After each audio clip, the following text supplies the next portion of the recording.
Good evening and welcome to this meeting of the Overview and Scrutiny Committee. My name is Councillor Ian Wingfield. I'm the chair of the committee. Before we start the meeting, I've just got a few housekeeping announcements to make. There are no planned fire alarm tests this evening. If you do hear the fire alarm, then please leave by the nearest fire exit and make your way to the agreed assembly point, which is St John's Churchyard off Druid Street. Council security staff will be available to direct you. The public toilets are off the main reception area, and please switch off your mobile phones to silent whilst in the meeting. The meeting is being live streamed to the Southwark Council YouTube channel. A recording of the meeting will also be viewable on YouTube once the meeting has concluded. May I remind members to raise your hand if you wish to speak, and please wait until I've given you permission to speak before contributing. I don't expect any trouble this evening. Police corps members and officers also ensure that they keep the microphone close and speak directly into it. We have had issues at previous meetings with sound levels. Members of the public are welcome to record, screenshot or tweet the public proceedings of the meeting. A copy of the council's protocol for reporting and filming is available on the Southwark website. Right, let's get on with the agenda. The first one is apologies. I have received apologies for absence from Councillor Irina von Weisser, Councillor Victor Chamberlain, Councillor Laura Johnson, Councillor Suzanne Abacha, Councillor Cassandra Brown, Councillor Esme Hicks, and Councillor Bethan Roberts. I know that Councillor Stephanie Cryan would have been here, but unfortunately she's unwell at the moment, and we send her our best wishes for full recovery. Similarly, Councillor Chamberlain's had to go and to where his grandmother lives because she's very unwell at the moment. So we wish him all the best with that too. So I will now confirm the voting members. So please introduce yourself once I call your name. Besides myself, we have Councillor Leeming. Hello. You can say who you are and what you are. And Councillor Leeming, Dulwich Village. thank you very much. We've got Councillor Livingston here as a substitute for Councillor Brown. Thank you very much, Chair. I'm a councillor in Old Kent Road Ward. Thank you, Richard. I've got Councillor Ottery, please. Councillor in St Giles Ward. Thank you very much. And Councillor Seaton, please. Councillor Martin Seaton, North Ward. Thank you very much. Item 2, notification of any interest of business which the chair deems urgent. There's no additional items. Move on to item 3, disclosure of interest and dispensations. Does any member wish to declare an interest or dispensation in respect of any item on the agenda? No. Thank you very much. Item 4, minutes. The minutes of the meeting held on the 11th of November will be available at the next meeting on the 7th of January. Item 5, budget introduction and scene setting. For this item, as I say, Councillor Cryan can't be here, but we have Clive Palfreyman, the Strategic Director for Finance, and Tim Jones, the Director of Corporate Finance, on the budget introduction and scene setting, training, fairer funding consultation, and current financial strategy. So over to you, gentlemen, if one of you wants to kick off, please. Yeah, good evening, everybody. As Chair says, Clive Palfreyman, Strategic Director. Alongside me is Tim, our Director of Corporate Finance. Within the papers, you'll see in the pack, you'll see two papers. Firstly, a headline presentation around some of the detail of what we expect from the outcome of the government's consultation on fair funding. And then secondly, the appendix to the presentation is the Cabinet report that we took to Cabinet last week, just setting the scene as we do every December for the budget that follows through next February.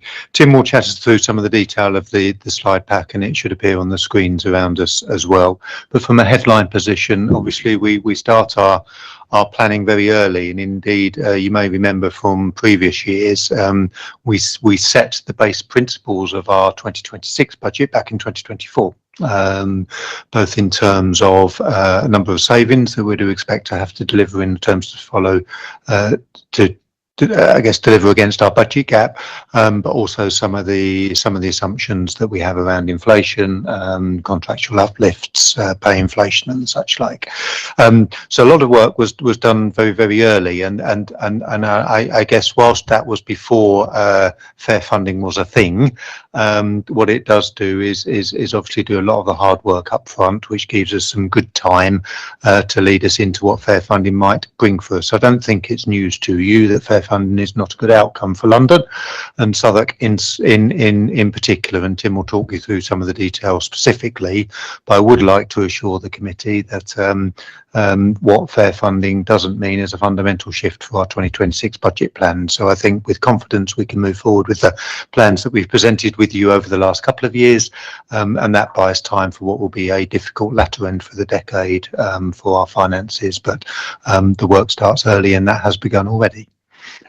Within that, of course, we are starting from where we are today, and whilst we set our budget back in February 25 for going live in April 25, we are overspending on our general fund budget, and we are overspending at a level that this council hasn't overspent before. A lot of that is beyond our control. Demand continues to increase within the borough, and as a consequence of that, particularly in the area of temporary accommodation, we do have some challenges that during the course of our financial planning, as we move toward the end of the latter decade, we will need to put some cover in again. So we're hit with that double whammy of increasing demand and also reducing income as fair funding impacts going forward. So that said, you know, we still have grip. Our financial performance continues to be strong as an organisation, and I'm confident that working officers alongside members and our residents, we can make the right decisions to balance the books as we move towards the latter end of the decade. Fair funding is very much the, I guess, the new kid on the block, and Tim will chat us through some of the detail of what we expect that to mean. Just before we do that, if I may, you mentioned there that obviously the budget we're looking at today was predicated by what we agreed back in 2024, and you mentioned there were certain assumptions built into that. And I just wondered if you could indicate where some of those assumptions have probably been either under estimated or overestimated. I mean, I guess in the main, Chair, most of those assumptions ring true. The areas we are grappling with is where we haven't been able to contain spend within the budget limits we set. Temporary accommodation is an example I've sort of shared on that previously. Obviously, some of our challenges around the housing revenue account, where we set some assumptions previously, have also been slightly challenged, although to a far lesser extent. And I guess the financial assumptions we made over the course of recent years have to a large extent largely come out where we largely expected them to be. Hence why I think we can move forward with the same budget assumptions as we move into 2026 without doing a very late last minute shift, given that of course we don't actually still have the financial settlement for 26 onwards, and as a consequence of that, you know, everything we say this evening is slightly caveated by what we expect to come out next week. And just specifically on pay awards, did we under or over assume on that one? We're broadly there. I mean, the pay awards follows through inflation. So if you get inflation wrong, then you get your pay awards wrong. And similarly, given most of our contractual uplifts are RPI or CPI related, but we were largely there or thereabouts on inflation. And as a consequence of that, most of our other assumptions fall out of that. Okay, thank you very much. Tim? Thank you. So I've got a number of slides here, which I'll move through relatively quickly because I'm sure you'd be keen to ask questions on them, but I'll give you a bit of an update on what's going on with fair funding. So just a reminder of the key headlines for fair funding. What is it? Effectively, government are looking at the way in which local councils are funded. There's a lot of funding within the scope of that. So it's a lot of the grants that we get, plus council tax, plus business rates. And essentially, there are two parts to this. There is the needs calculation and the resources calculation. And they look at our needs. So they calculate the needs of the borough based on deprivation, population, characteristics, etc., including things like the indices of multiple deprivation, more of which probably later. And having determined the needs of the borough, they then look at the resources we have available to us, i.e. how much council tax and business rates can we collect, and is that going to cover off the needs of the borough? And where there's a gap, they give us grant. And so what they're doing is looking at that and making it fairer, simpler in theory, and that it inevitably results in some redistribution of grant between local authorities and between regions. So the impact of that for Southwark, based on the formula that's been consulted on, we're expecting a grant loss of somewhere between 30 and 40 million pounds annually. Can I stop you there? Sorry to be a pain. I notice here under deprivation, but its measure recognises it before housing costs. They changed that, didn't they? Yes, they have indeed changed that. So they've taken on board the lobbying that's been happening, and the newest measure that's being used in the formula now incorporates housing costs. So does that impact the figures below? Well, as Clive's referred to, we won't get the figures until next week. So all the figures we have currently are based on modelling by either London councils or a number of modellers who exist as private organisations who sell their services to councils. So all of this is based on modelling, based on the assumptions that we can draw from the information government has given us. They haven't given us numbers yet. They've given us formulas, they've given us control totals, no actual hard numbers until next week. So all of this is based on modelling and is subject to change. In terms of the impact of the housing, we may as well deal with that now, I suppose. We've lobbied hard, a number of councils, particularly in London, have lobbied hard on that issue to recognise that actually housing costs have a disproportionate impact on London councils in terms of the amount of income that you have left over, disposable income that you have left over. That's a win generally because they have recognised that. What's frustrating for us is that if you've seen the recent indices of multiple deprivation release, it shows that Southwark has become significantly less deprived relative to other boroughs across the country. So whilst we are gaining from the fact that housing costs within Southwark are now being recognised in the formula, overall, because we have become significantly less deprived, we've actually, in terms of our deprivation ranking, our improvement, I think, is second or third highest in London in terms of the income domain. So that has actually offset almost entirely the gain that we would have seen from including housing costs within the formula. So on the one hand, fantastic news for our residents in terms of based on the objective measure, it would appear that deprivation is reduced relative to the rest of the country. Unfortunately, it does mean government think we need less money because we're less deprived, and therefore the settlement will result in not as much money as we might have otherwise received. So it's one of those good news and bad news things, unfortunately. I suppose what lies behind that? I mean, is it that there's more affluent people moving into the borough rather than people who are poorly, have a low income getting an increase in their income? So it can be 50-50 or any combination, couldn't it?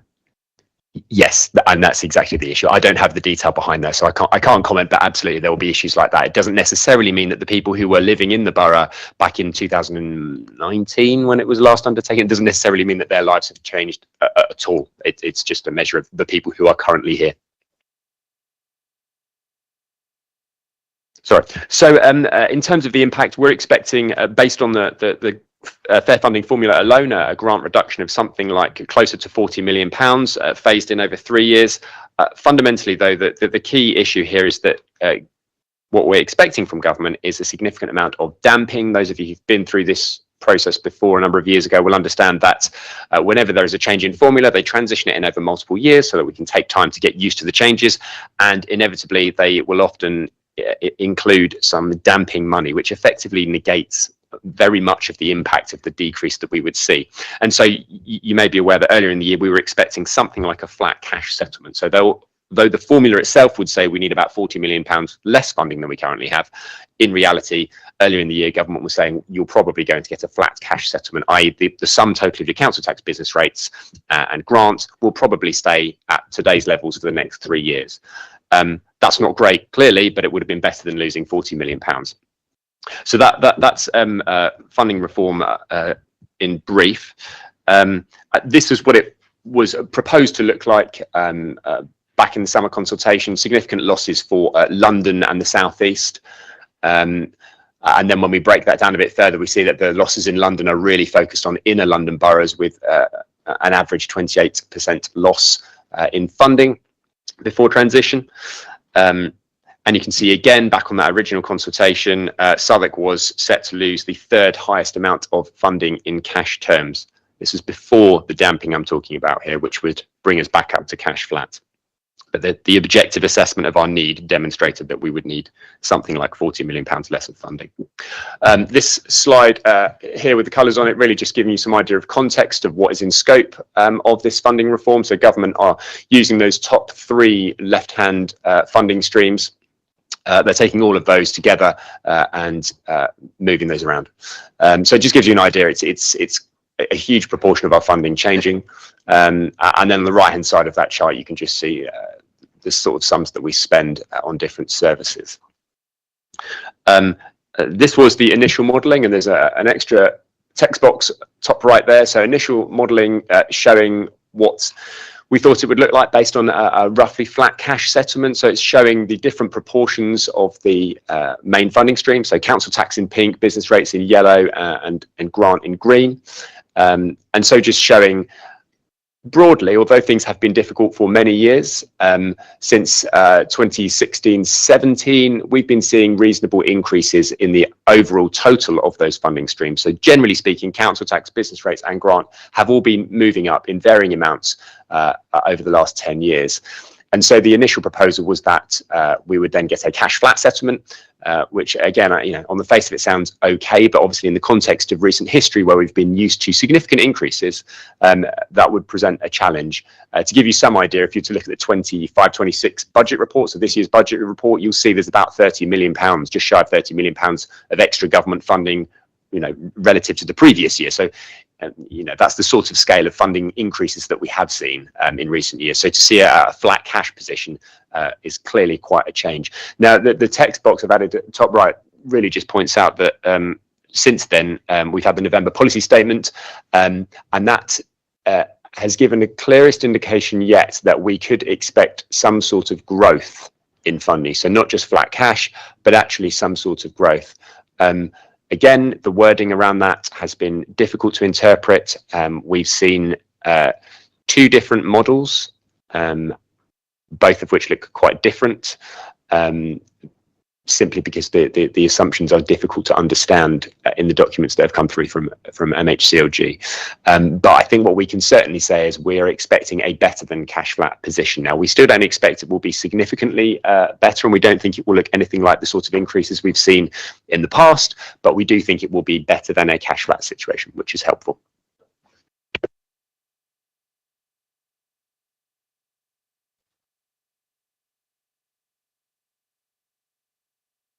Thank you. You've used the term difficult to understand. I'm always nervous when clever officers like yourself say that. Can you maybe quantify what you mean by difficult to understand? And I'm sure it's language use that applies across London and the UK. Is it a new type of language which is new to central government, or is it or is it something quite a language that is very specific to inner London, because we're perceived to be a very wealthy part of the country? The difficulty is in understanding what MHCLG mean when they say things like you could expect an increase of X% over the next 3 years, and whether they are referring to an increase in a specific grant in relation to a number of grants, in relation to the entire amount of funding. There are some unknowns within the information. So I'm sure that there are well-meaning individuals at MHCLG who perfectly understood what it was that they were intending to communicate, but what we've received in the written document has a fair bit of ambiguity in it, which makes it difficult to be sure exactly what the intention is. Just on that, given that it's difficult to understand what exactly they mean, have we ever asked questions as to what they might mean by it? If so, what's the response been? Yeah, so obviously we've asked numerous questions from a Southwark perspective. We've also been active on the London stage and also the national stage in terms of asking questions, choosing words carefully. Not all the responses have been great. I think we're all on this journey together as we move into what is a very new world. Taking Councillor Seaton's question, I think ordinarily the policy statement would enable us to pick a number and plug it into a formula. I think there is some ambiguity in terms of which numbers we should be selecting to put into a formula. Clarity is promised next week, and we look forward to it.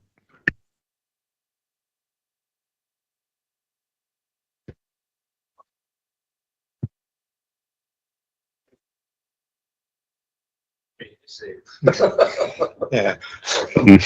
Councillor Leaming. I mean, clarity next week. When will you be updating? When will you be in a position to update elected members as to what that clarity might look like? So we are expecting the statement on the 17th. I imagine it will probably take a couple of days to work through it. Essentially, because of the scope of the review and the number of grants involved, both existing and new ones, and the extent to which some are being rolled in and some are being moved in and out of different formulas, it's going to take a little while to ensure that the information we get from MHCLG is lining up exactly with the information that we currently have at the council. It's a case of trying to match the two together to ensure that we've got all of the information in the same place, in the same format, so that we're effectively comparing apples with apples. It's at its most basic, that's what the issue will be. So it will probably take us a couple of days. We will send an update certainly to lead member and the leader, possibly beyond, before Christmas, to either say here's the figure, this is what we think the impact is in numbers, or actually we think it is going to take a little bit more work. But one way or another, we'll put out an update pre-Christmas. I guess as we do, we model the worst case scenario to start with, which is, I think, Tim's next slide, which just outlines that worst case scenario for us, and then we'll work backwards from there. So, I mean, this is the worst case scenario. We are expecting it to be somewhere between 60 and 90 million pounds, probably towards the higher end, we think. But this just gives you the context in terms of the sort of savings that we've had to make since 2010. So these are the savings, efficiencies and income generation that have been baked into the budgets that have been agreed at Council Assembly. Just showing the sums that are required to be achieved. So, in the worst case scenario, it would look like something like 3 years of £30 million savings. And to describe that in simple terms, as I've said, if we had something like flat cash, in order to stand still and do nothing different as an organisation, we'd need to find £30 million of savings, because ultimately our wage bill and our contractual inflation alone go up by something like £30 million every year. So just to stand still and change nothing, it costs us about £30 million a year. So in simple terms, that's where your £90 million gap comes from. From HR, just a simple guy. So 30 million anyway, regardless of a reduction from central. What you're saying that 30 million got of inflation and CPI, plus the further reduction from central government. That's 60 million, isn't it? Sorry, I'm only asking. No, of course. To be clear here, this is based on the original consultation document, which suggested that we would probably get a flat cash settlement. So whilst I've said we're due to get a cut in grant funding, all things being equal, and based on the formula the government have prepared, we should be getting a cut in funding, but we're not, because they're damping it. So what they're saying is, by all measures they've got, we should be getting a cut, but actually they're going to damp it for us to the point where it should be at least flat cash. And so our funding should be at the very least exactly what it is this year, next year, and the year after, and the year after. So in that eventuality where our funding just stays static and we see growth of £30 million in inflation effectively for 3 years, we end up with something like a £90 million gap. So sorry, just to extend that a bit. So given that scenario, we'll be in a position then from next year onwards, over the 3 years, basically, looking at what we're spending our money on, if we're going to do anything different and enter into other commitments, etc., we'd have to look very, very closely at that budget for other means. Correct? Yes, that's absolutely correct. Yes. Councillor Leaming again. Are we likely to be in the territory where we're declaring a section 114? Clive's fingers getting twitchy there. No. Sorry about that, but No, Councillor. So Can I hold you to that, please? Well, you're going to have to because I've said it now. Yeah, absolutely. So, as that chart shows, this is a genuinely big challenge for this organisation on the general fund side. However, we've got a good lead in here, and that chart takes us all the way up to 2030. I think there is genuine opportunity for changes, even if we didn't have these challenges thrown at us. Changes would happen anyway, both in terms of opportunities to increase our income, opportunities to reduce our cost, opportunities to work with partners more collaboratively, both internal within the organisation, but also external and the such like, opportunities to procure better with other boroughs, for example. So I think there are numerous opportunities for the council to see this a genuine opportunity to modernise and move forward. Use of technology, you and I have spoken about previously, as a good example of that. And that's not saying it's easy, but I guess the approach that we've taken financially has bought the organisation a little bit of time to do that, because to deliver on that magnitude will take a period of time and a bit of investment to bring it to fruition. So it's a long way of saying on the general fund, absolutely not. And we've got a really strong history to build on there. I expect a question on the HRA. That is where our bigger challenges are, and that is a more immediate challenge for the organisation. And it'll be part and parcel of the transformation agenda, won't it, at the end of the day? Yeah, absolutely. And I think, historically the organisation has taken out savings in the past, as that chart shows, through a service-based approach. I think there will still be an element of that. But I think there is a genuine opportunity, particularly in this organisation, to work more corporately and collegiately to drive out savings on a more, shall we say, corporate level. Great, thank you. I've got Councillor Livingston. Yeah, I just wanted to tease into that a little bit more. So I'm glad to hear that you're not going to declare us bankrupt, at least in terms of general fund. However, given the scale of those savings that you're talking about, are you confident that we can make those through efficiency savings and fee increases, etc., and not having to look at substantial cuts in council services? So no is the straight answer to that one. That is a big number, but there will be elements of things I think we can do in a, let me call them, fairly straightforward way. There'll be elements where I think the organisation will have to face some difficult decisions in the same way almost every other London borough has done to date, and councils up and down the country have done to date. It's not easy, but with a clear vision of what the organisation wants to achieve going forward, prioritises the areas we want to focus on. But I think it's difficult for me to sit here today and give a straight answer to a straight question around it's going to be straightforward for us to do, and within that there will be some difficult decisions we have to make. What those are, time will tell, but they're big numbers we're looking at now. Thank you for that. Well, we keep interrupting you, sorry.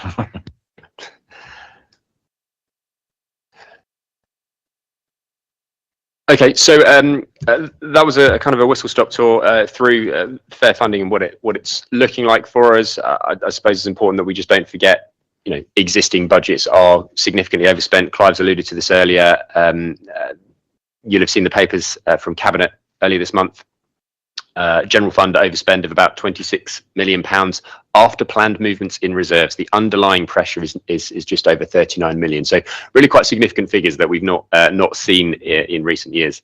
As you'll know, TA is probably the key driver there, but we are starting to see pressures creep up across all departments. In fact, I think you'll find every department forecasting an overspend in the December report, which is not familiar territory for us, really. So it's a difficult situation financially. And then on the HRA side of things, £7.3 million overspend forecast. Note here on the slide that this would necessitate using over a third of the remaining reserves. That position has improved over the course of the year. We thought it was slightly worse than that earlier in the year, and it may well improve slightly further still. I think there is good work going on there, but not as much road to run on the HRA is the real issue there. On the general fund, we have fairly sensible reserves. They are not infinite, clearly, but would last us for several years through some difficult times. On the HRA, we simply don't have that luxury. £20 million of reserves is a very, very small sum to hold for an HRA of our size, relative both to our neighbours in London, but also the rest of the country. It's around about 5%. If you're to look at our London neighbours, they'll be holding 17 to 20% probably. If you were to look at the national picture, it'll be upwards of 20 towards 30%. So to be holding 5% in reserves on the HRA is a fairly serious situation. So that's the position on general fund and HRA. Just on the HRA, which officers have financial oversight of the HRA? Well, the strategic director for housing has the ultimate oversight of the HRA, but clearly works closely with Clive and myself in terms of the finances. And sign off for expenditure. Again, I mean, that sits within schemes of delegation, schemes of management that we have. So ultimately, sign off on anything at officer level sits with Hakeem, and then his scheme of management down from there. Okay. And in terms of the moratorium that was agreed before, is that still in place on certain expenditures? So what we do have internally is an extra step of process and what we call a budget recovery board. So significant new areas of spend will have to go through that, which I chair. Business case, value, need, and everything. So the moratorium had a positive impact at the point in time. Clearly, we don't want to be delaying emergency repairs to resident houses and the such like for small areas of spend. So we've allowed that. Now that that's transitioned into a rather more controlled place than maybe what it was a few years back, we're allowing that one to run. But the big areas of spend, which will really make a material difference to the overall strategic financial position, go through that additional piece of governance now. No, it's just a reassurance for us to know, and obviously we just because we're sort of on an uplift, we don't want to be ahead of ourselves too much. Yeah. Okay, great. Thank you very much. Jason, did you want to come in? Or? No. Okay. Sorry, Tim. Go on. Thank you. So, as Clive said earlier, regardless of the outcome of the settlement next week, we are confident in balancing next year's budget on the general fund without making any significant changes at all to the previous plans that we've had in place and that you've all seen in the past in papers to both Cabinet and to Council Assembly. On the HRA, it is more challenging to set the budget for next year. And as you see in the final bullet point on the right-hand side there, the options that we have remaining to us are fairly limited. In order to balance that budget, there are really only three things we can do. We can reduce expenditure on tenant-facing services, which is largely repairs and maintenance. We can reduce our interest cost on our borrowing, which means scaling back on our capital plans on the new build programme, or we can fund our asset management program, so repairs to replacement of windows, roofs, things like that. We can fund that differently. Currently it's funded as most councils would fund it, through our depreciation charge. So it's a revenue charge. Every year the revenue account makes a contribution of something like £70 million or so in order to fund those works. We could fund that slightly differently, but the only real option there is to sell significantly more housing assets. So those are the kind of three options that we really have to be balancing the budget next year. So it is much more challenging at this point in time on the HRA than it is on the general fund. And final slide here before we take any more questions. I think it's the final slide. No, it's not. Penultimate slide, I assume. Timeline, high level here, really just showing you the key events in our budget setting process. So we had the Chancellor's budget last month. No huge things there really for local government beyond the obvious council tax high value surcharge and the changes to business rate multipliers. December, we're expecting the provisional settlement. Remainder of winter this year, so into sort of January, we'll be making any minor tweaks that we need to balance next year. But as we've said, we are expecting to be able to balance that quite okay. Set the budget at Assembly in February next year. And there'll be savings there clearly, but those savings will be the ones that have been in our MTFS for the last few years. There are no new savings that will be shown on those schedules. Local elections in May. next year, which I'm sure you're all very familiar with.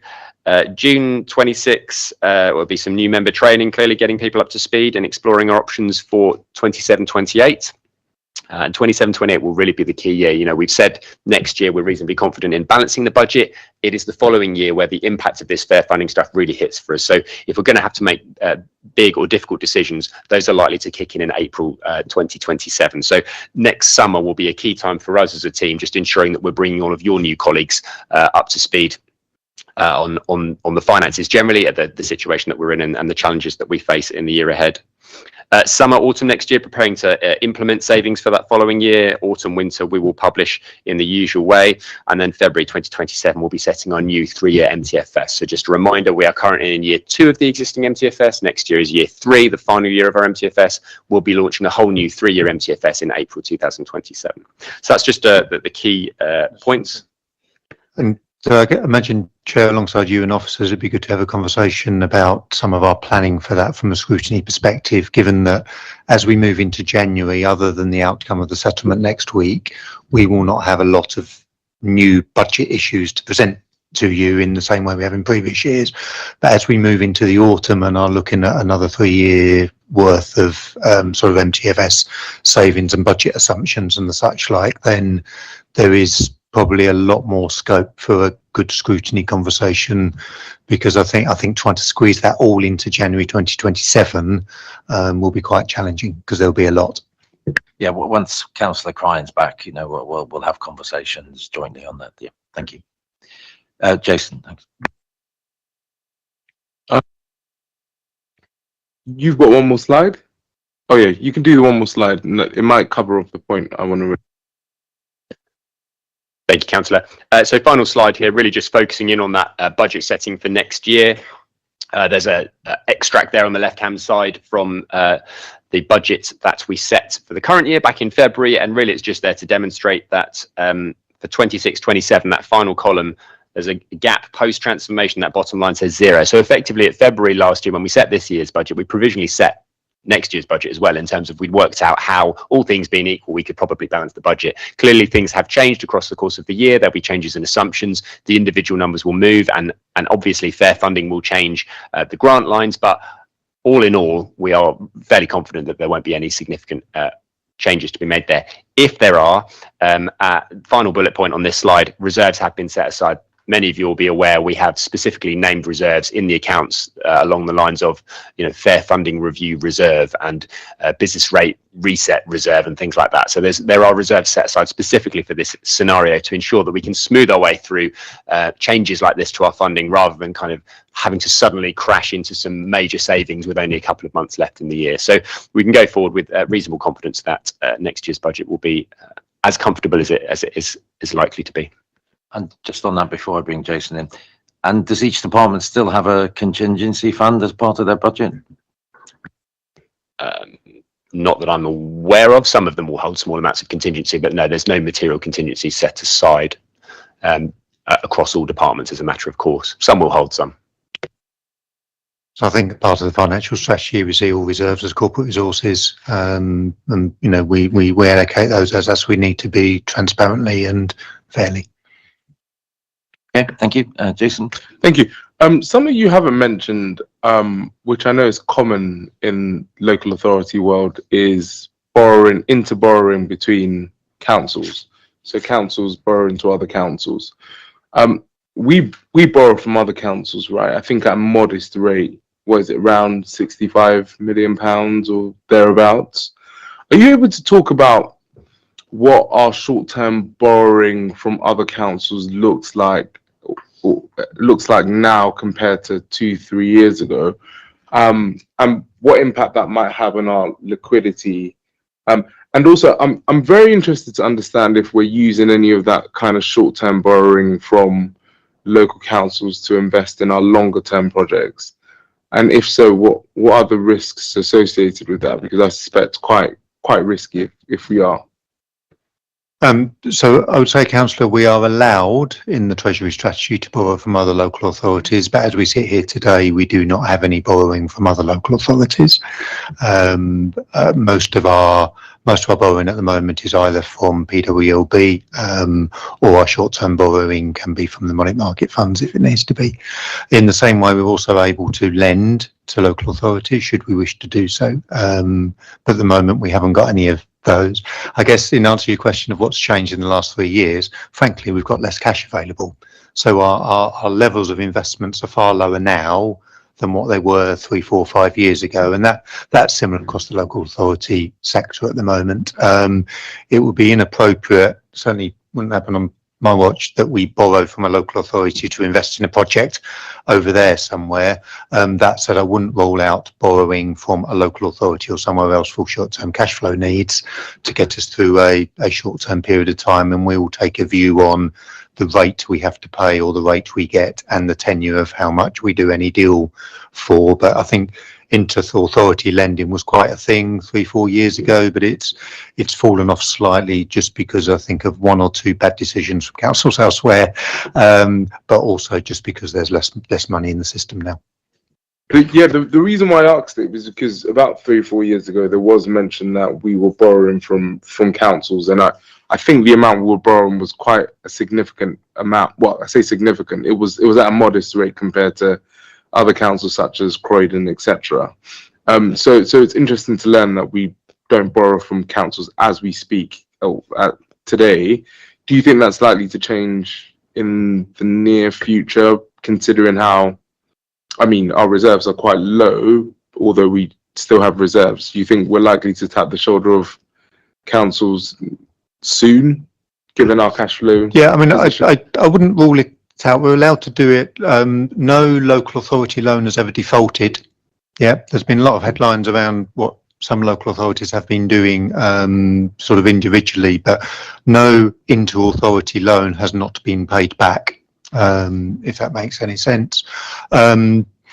And I think if we found ourselves with a short-term cash flow need, we would look at the availability of funds on the market, whether that's local authority or banks or sort of other sources of funding, and take a sensible view. But at the moment, I think that will be considered a safe investment or a safe deal to do. Personally, I'm not overly keen on it, but I wouldn't rule it out. Yeah, and within the frameworks we've got the permission and authority to do it. Okay, Councillor Livingston. Yeah, no, and obviously one of the biggest areas of overspend, as you showed us earlier, was around homelessness and temporary accommodation. And today, government's made some announcements about in that sort of space. So just to see whether we've got any view yet about whether that might help us, or is it like to be fairly marginal, or is it something that might assist with our significant overspend in that area? Been busy in meetings all day. I've missed this one. Do come on. We're both looking at this thing. Do enlighten us. I've not got the full details, but I do know that the minister, he was a former Southwark councillor even, was making an announcement today in the House about it. So I didn't get the full details of it myself, but I do know that something has been announced today. We're aware there was some noise in the system. I'm not aware of anything being announced today. As I say, Tim myself been back to back this afternoon. Councillor Leaming. Going back to one of the earlier graphs in your presentation, your excellent presentation, thank you for it. I think it's the local modelling. I mean, it's interesting that since 2013-14, we have generated, from a standing start, from zero, a significant tranche of our income is now self-generated. What do you think the opportunities are for growing that? Because it feels to me like we might have to grow that quite significantly. Is there the question, I suppose, is what work are we doing now to identify areas of potential revenue? Thank you. Yes, Southwark has been one of the greatest beneficiaries of the last major change to funding, which was the introduction of business rate retention back in 2013-14. So that yellow kind of wiggly wedge growing through the centre there is our business rates, and that has grown massively as a direct result of the things you physically see around the borough, particularly in the north, because the rateable values in the north are just so high. But an example would be the Shard, to just name one. There are many, but our baseline, our target for collection of business rates was set before that came into existence, and so the Shard came into existence, and at that point we were collecting significantly more business rates than the government thought we might be able to collect, and so we were retaining our share of that growth above the baseline. And there have been many more significant developments that have resulted in a similar impact. Likewise, residential developments across the borough have resulted in a good increase in our council tax income. We've reached a point now where, as at April 2026, the entire system is being reset again as part of this fair funding. It's tied up with some other simultaneous changes to business rates, the revaluation of individual business rateable values, the introduction of new multipliers. So it's complex, but there's a full reset occurring as of the 1st of April. So at that point, in theory, all of our gains are sort of reset. Now, we think there might be some protections within the fair funding that's being proposed by government, so we'll wait and see what the detail of that looks like. But in theory, it looks like we have to effectively kind of start from scratch again from April 2026. So there's an opportunity there. We've done it once before, and I think there's still plenty of opportunity to do it again. The key thing here will be ensuring that we continue to invest in planning, regeneration, growth, these kind of areas of the council that attract businesses and builders into the borough to want to develop. So as long as we can continue that sort of approach as a borough and be a borough that is open to development, then we should be able to guarantee ourselves a fairly decent go at the next 10 years worth of business rate retention. So it's an opportunity, certainly. I mean, we've seen a lot of development over the last decade or so, Canada Water, down the Old Kent Road. I mean, at what point do we start running out of what might be called brownfield land or land where we can repurpose, regenerate it to get more value out of it? Are we anywhere close to that point, or is that still somewhere away? It might be a question for Councillor Livingston from a planning perspective, but it's, I'm very fortunate and privileged.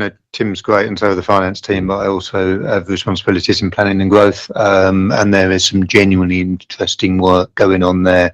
I guess the last major publication was our Old Kent Road master plan and all the opportunity that we want to do down there. So I think the borough is of course stifled by its borders, but I think within those borders there is still genuine opportunity, and once we've done it all, that older stock, then will be time for us to start going again in some of those areas as well. So at the moment, I think we're a long way away from saturation.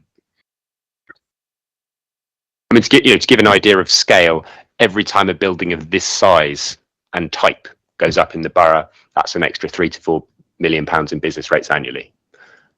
This size of the building we're in? Yes. Yeah. So a Tooley Street is a business rate yield of £3 to £4 million. So it gives you an idea of every time we're doing a development, if it's a business, an office, for example, of this sort of scale, that's the sort of sums of money you'd be looking at. So it is quite considerable when we think about the opportunities that we do still have in the borough. Okay, thank you. Was there anything more you wanted to add? No, thank you. I mean, the presentation's finished, so I'm happy to take any more questions. Okay. Are there any more questions to Clive and Tim? Yes, just to understand, I mean, there's something in the cabinet report about this, but the mansion tax, so we collect it. Do we expect that we will be able to get anything out the sides of that? So the wording that we've seen so far suggests that we will administrate and collect the tax. We're expecting to be compensated for the additional cost of administrating and collecting that tax. We're expecting to hand all of it back to central government, who have made some sort of noises in writing about it being spent on local government. So that's what we're expecting at this point. I don't think. Have you seen anything further, Clive? I mean, obviously, there's a headline announcement, a lot of water to pass under the bridge.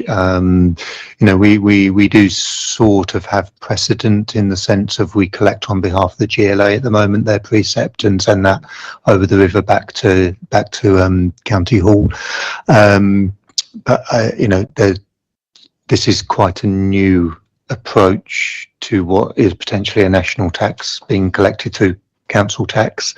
The valuation office is significantly behind at the moment, so its opportunity to then revalue before 2028 all properties in bands F, G and H, I think will be a challenge for them. And then the big question for me is who's liable for non-collection? Because whilst of course we have some great business rate and council tax income, as that slide shows us, we don't collect everything. And we do have a number of properties within the boroughs, just because of their geography, are highly valued, but residents within that would consider themselves cash poor. And therefore where some of that falls is, I say, we need to wait for the guidance, and I think there's a lot of water to pass under the bridge before that one comes to fruition. Oh, sorry, Jason's just kindly sent me the homelessness statement. So it's 3.5 billion investment over the next 3 years in action to end homelessness and rough sleeping. So I dare say we'll see a little bit of that somewhere along the line. Martin? Yes, yeah. Again, thank you for the presentation. It is an eye-opener. I realised I hadn't properly read the papers, so you've helped a great deal. I admit it publicly, but now I have read it. It does. There were quite a few questions it generated, so I'm going to control myself. That's unlike you, Martin. Maturity now, maturity. Page seven. High value council tax surcharge. Clearly, one of the indications you've made is that we've become a wealthier number of high value properties. There's a lot of this in the local news about this. How much will we benefit from the properties above what's this, a million, 2.5 million? I see an extra rate going up and further on. Will we benefit, or is that a fictional? Really fictional? I mean, as I say, it's a new announcement, and we'll await the guidance before assessing what it means for us and, more importantly, our residents. Are you restraining? Just well, if I may, thank you for that response. How soon will we have your assessment? Well, how soon will we have the guidance? I mean, this will be run by the ministry. So, similar to other national consultations, one assumes there'll be an outline policy statement for consultation, which we'll of course reflect on and respond to. And then what will follow that is some detailed guidance in terms of what it means for us, what benefit we might get financially to cover the costs of collection, and what any discounts or premiums may or may sort of come to it in the same way it does for council tax. But it's all very unclear at the moment, and was just a headline announcement, so it's difficult to give you too much detail, I'm afraid, Councillor. Thank you, Chair. If I just follow through, other question I need to ask, and again, of course, my ward is Edinburgh Castle. It is most certainly changed over the past 20 years. And the term used a moment ago, they are relatively ordinary people, relatively ordinary salaries, paying high rents, and are currently cash poor. Okay. I should know this, but the assessment as to the fact that we are a wealthier borough and therefore less those people who are deprived, is that assessment made on the basis of those who are in receipt of universal credit, or is there an objective assessment based upon residual income that generally is available for residents in the borough? I mean, I don't want to hand off to Dom, who's up next, talking about cost of living, but I think we continue to have a very strong record and look forward to protecting that going forward in terms of how we genuinely support residents who are finding it difficult to sort of financially make ends meet, whether that's through the benefit system, whether that's through some of the additional support we put on top of that, whether that's through something like council tax localisation, where again we have one of the most generous schemes in London. So it's difficult to pick out any specifics without looking at individual cases, other than giving the commitment that we will continue to chase those who won't pay, but we will continue to support those who can't pay. So just on Councillor Seaton's point then, if the policies that this council has put in place went there, then the levels of deprivation would actually be higher than they currently register. Yes, and Tim alluded to earlier, I think in the main, Southwark should be proud of the fact that we have moved so further forward in those deprivation indices. I'm equally cognizant to the fact that not all our families will probably recognise those stats and not feel that. So I guess that's why I just choose my words slightly carefully. Yet some of the transformation and the quality of the environment and the infrastructure that we have put in some of our, let me say, town centres, I think we should be rightfully proud of, and look forward to continuing the journey, which links back to one of Councillor Lehman's questions previously. Thank you. I've got Councillor Ottrey, then Councillor Lehman, then Councillor Livingston. Just to understand the picture a bit better. So, where do you see the kind of biggest risks for us lying? Just from where you're sat, compared to maybe what we were discussing a year or two ago in terms of our risk profile. Do you think the risk profile for some of the issues we're trying to grapple with have changed significantly, and if so, in what areas are those, and what should we on this side what should we be thinking about quite actively, given what you know and what we ought to be deliberating on over the next few months, 12 months, as we seek to make, I guess, quite difficult political decisions? Financial perspective. So from a financial perspective, our two biggest challenges are both in the housing world. The HRA, I think we've discussed numerous times previously. You'll recall when I came here in 2024, we launched an HRA recovery plan. The year end in March 2025 was a really positive one for the HRA, and we were slightly above where we thought we were going to be. That's taken a step back this year, so we're slightly behind where I thought we would be in year two, if that makes sense. It was never going to be a scenic path, and with the cost of regulation, with additional burdens placed upon us, burdens is the wrong word, but it's the one that's used in the sector, around responsibilities when we don't have the flexibility of rent that maybe some of our private sector partners do. That puts further challenge onto our HRA, and I think the HRA will begin to continue in theme around financial challenge going forward. The second area is on homelessness. Today's announcement's accepted, and we'll look into that over the course of time, but demand continues to increase, and potentially, as I said earlier, now as we move into January and probably don't have anything fundamentally new to bring you on our February 26 budget plans, diving into some of the work that we are doing around trying to support families in crisis, but also bring down the council's costs for supporting homelessness, might be an area where we spend a bit of time on the daytime session in the middle of January. So just following up on Councillor Ottrey's point, I mean, is it possible that we've come to a point where we're not actually, meeting the housing need of the borough in terms of, having the units to house people, and maintaining the stock, etc. Would that be a failing of our housing duty? I mean, that's probably a question for our housing colleagues. I think we will continue to have to make difficult decisions to prioritise scarce financial resource. But, we have a very clear, focused ambition to ensure that, the homes we support our residents living in are high quality and, meet statutory obligations. Of course we do. So,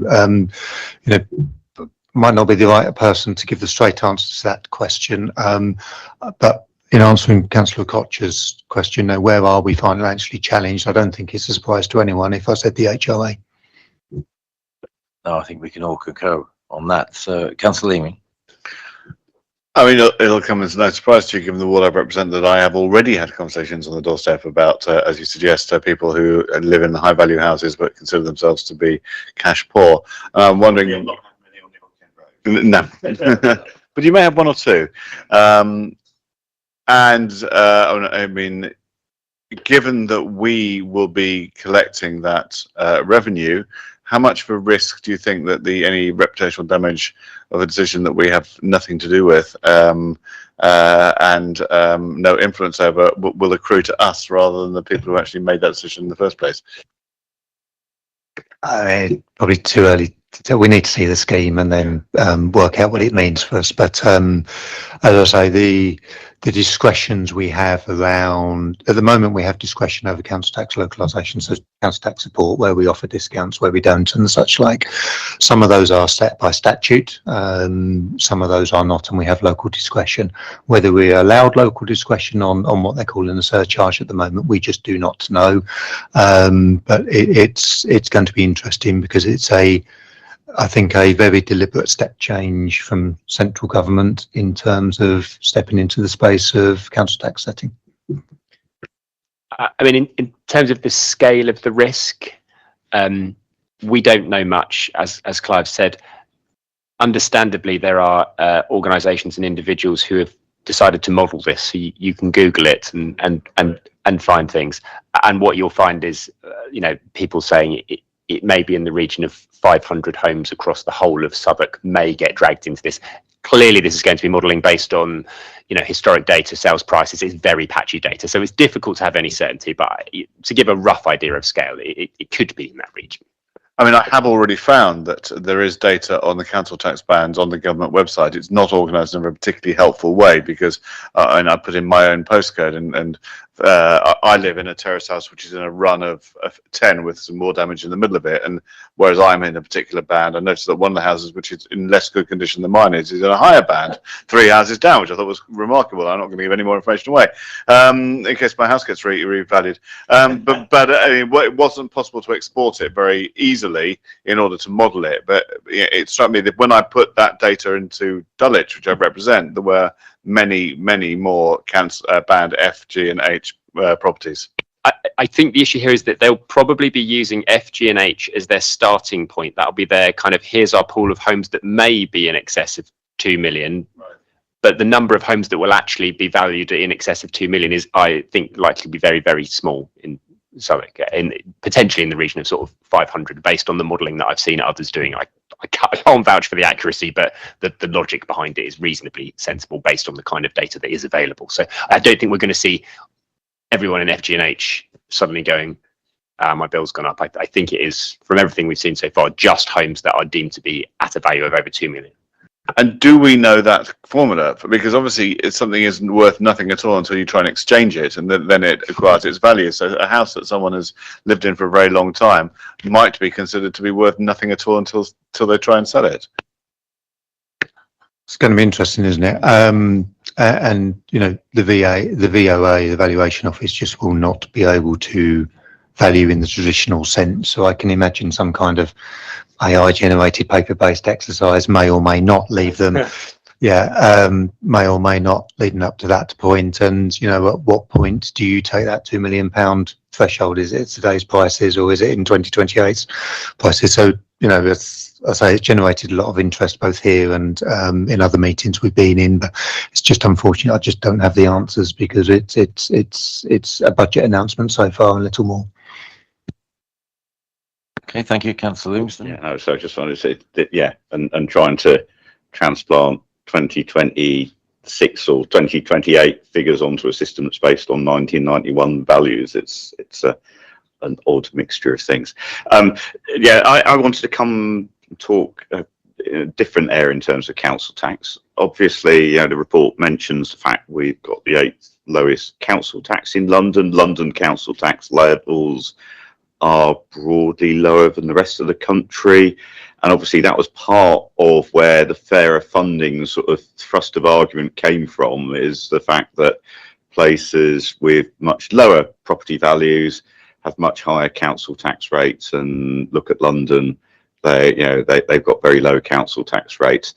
But of course, that even if there was some logic to us having higher council tax rates, we couldn't do that because of the cap. Is there any thinking about the cap that you're aware of? Is that something that government is absolutely going to remain wedded to, or is it something they're going to look at if they are looking at this in the context of fairer funding? So rather than the cap, I'd call it a referendum threshold, and above that level, so an authority could raise its council tax above what is at the moment 5%. but ask its population if they wanted to do so.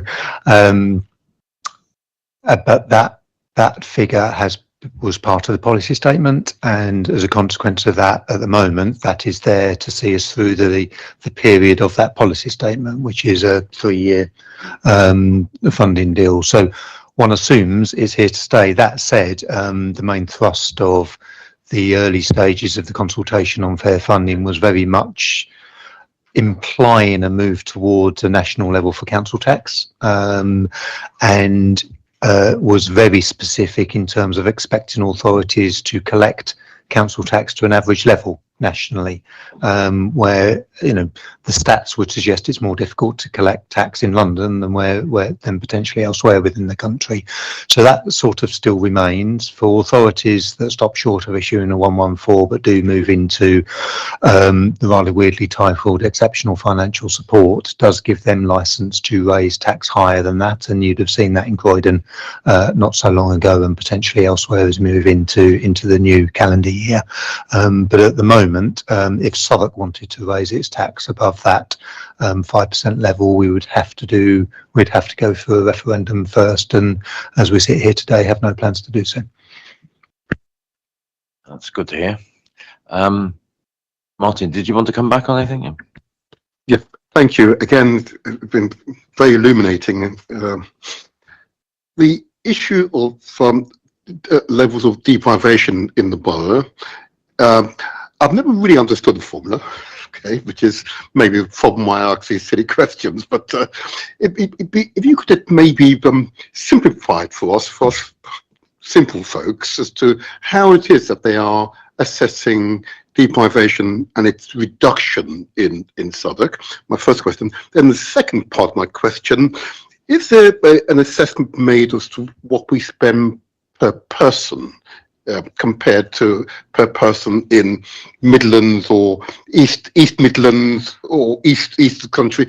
Is there assessment made that way, just so that we can quantify how it is that these figures are clearly presenting us with real challenges going forward?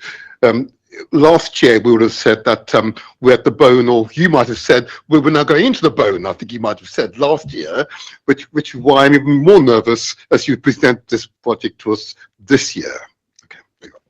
I hope I don't speak out of turn here, Clive, but I don't think either you or I are experts on indices of multiple deprivation. You'd probably want someone from public health to come and give you a speech on the detail. But I mean, ultimately, the indices of multiple deprivation are, well, as they're described, there are a range of domains within that. So areas which they assess, like income deprivation, like older people's deprivation, like environmental deprivation. There are a range of things that they're looking at here. They're using publicly available data. I don't know the details of it all, but they'll be using publicly available data to make assessments.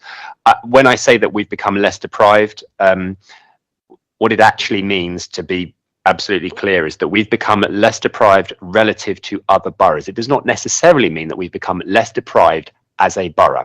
So to say it another way, we are not necessarily less deprived than we were in 2019. What we are is less deprived relative to all the other boroughs than we were in 2019. So it could be that everybody has become more deprived, but we've become more deprived at a slower rate, and therefore our deprivation level is relatively improved. So it's one of those sort of public health data issues which is horribly complex, and I'm sure they could give you a much clearer answer. In terms of the spend per head, I don't have the figures to hand, but yes, core spending power per head is a measure that is frequently used to sort of determine the relative spending power of local authorities. I mean, we use it more frequently just to simply demonstrate how core spending power per head has declined since 2010. So I've certainly presented figures to this committee and others that have shown core spending power per head declining for many years. It's been increasing in the last few years, but it's certainly still well below where it was in 2010, for example. Relative to other boroughs, I don't have those figures to hand, but if there was a particular query you had on that, I could happily look into it. Okay. Yes, please, Chair. You want to? Yes, absolutely. If I may, it does appear to be a general indicator that most people could understand. And if we are spending for a, forgive me, bottle of water, £150 per bottle of water, but boroughs in Birmingham, it's far less than that. The question is, are we getting good value for money? And I'm trying to understand as we progress. We understand, notwithstanding more recent application, that it's very expensive to build homes here in London, and therefore our cost profile is quite different from those in other parts of the country for our peculiar circumstances. And therefore I'm trying to understand. And I know you're doing a brilliant job, but are you challenging central government sufficiently, understanding that, hold on a moment, this is what we can actually spend with £150, sorry about the water, £150, it's less than what we could if we were in Yorkshire today. And that seems to be a fair funding assessment, notwithstanding the term you've used to reduce our funding by £90 million over the next 3 years. Yeah, I mean, fair funding is obviously their terminology, not mine. A point Tim made is really important, and this is the flaw in local government funding. So local government are funded on the basis of relative need, whereas other public services are funded on the basis of absolute need. So in the health system, for example, the indicators will dictate how many bottles of water you need. Yep. And if you become more needy, you get an extra bottle. Yeah, and if you become less needy, you lose a bottle, so to speak. Bad analogy, but anyway, it doesn't matter. In the local government world, you've got 10 bottles and that needs to go around. So however your needs, so we're always going to get a percentage of the same sized cake, whereas other public services have a different sized cake according to their need. And that's why fair funding, I think, has been I criticise them, but it's been quite challenging for MHELG because there's just not enough money nationally to go around of all the things that all the authorities are obliged to do and want to do, and that's why there's always going to be winners and losers in that space. Yes, it's 10 green bottles, I think.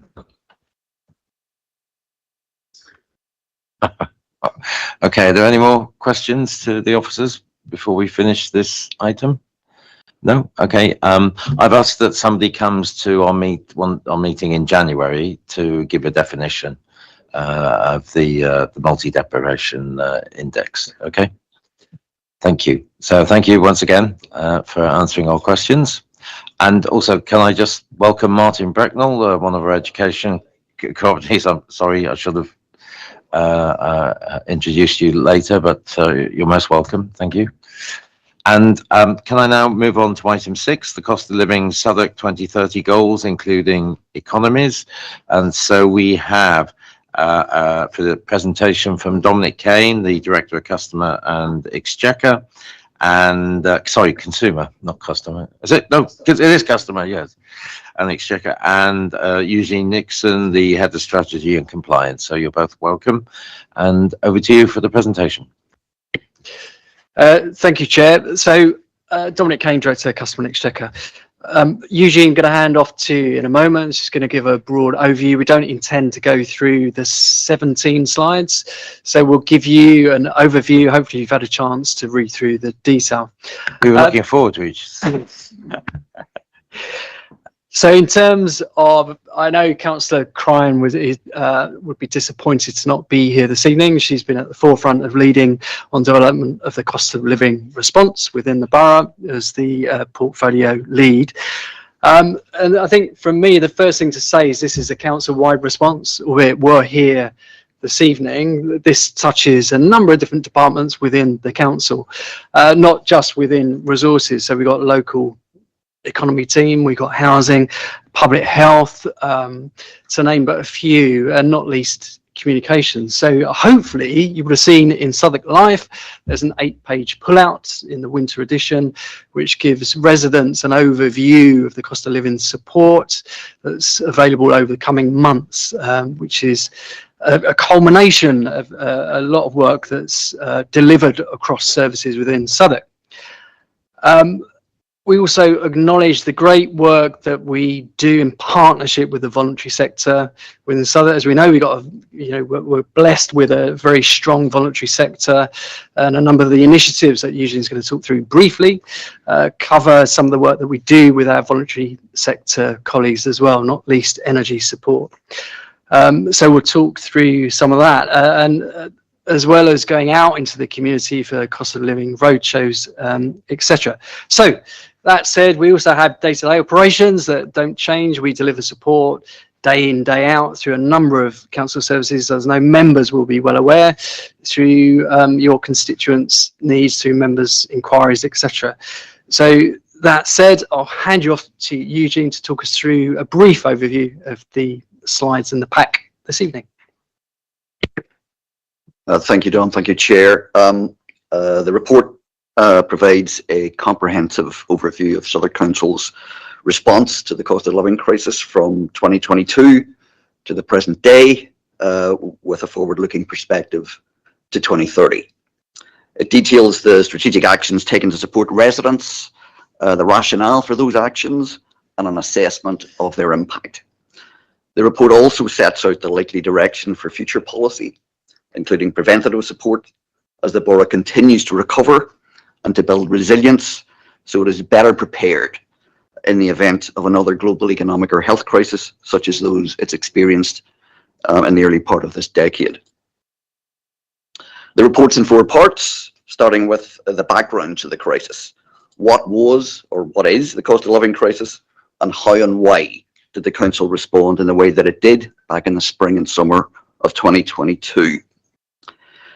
In part 2 of the report, we consider the 3 main components of the council response as set out in a council cabinet report in the summer of 2022, and that have continued for more than 3 years since. Starting with help with bills. Help with bills, including direct help through a multi-million-pound cost of living fund, and indirect help, such as through the new Southwark Energy Savers service and the successful efforts to promote the take-up of pension credit among our lower income pension age households. As Don was saying, direct and indirect help were both delivered in partnership with our local voluntary and community sector. And it's also worth just reflecting on the fact that whilst the council's almost uniquely comprehensive local welfare offer, including, for example, our council tax reduction scheme and our welfare assistance scheme, the Southwark Emergency Support Scheme, or SES, predated the crisis, the council has thrown a protective ring around that provision since 2022, even as many other councils in London and elsewhere in the country have cut or limited theirs.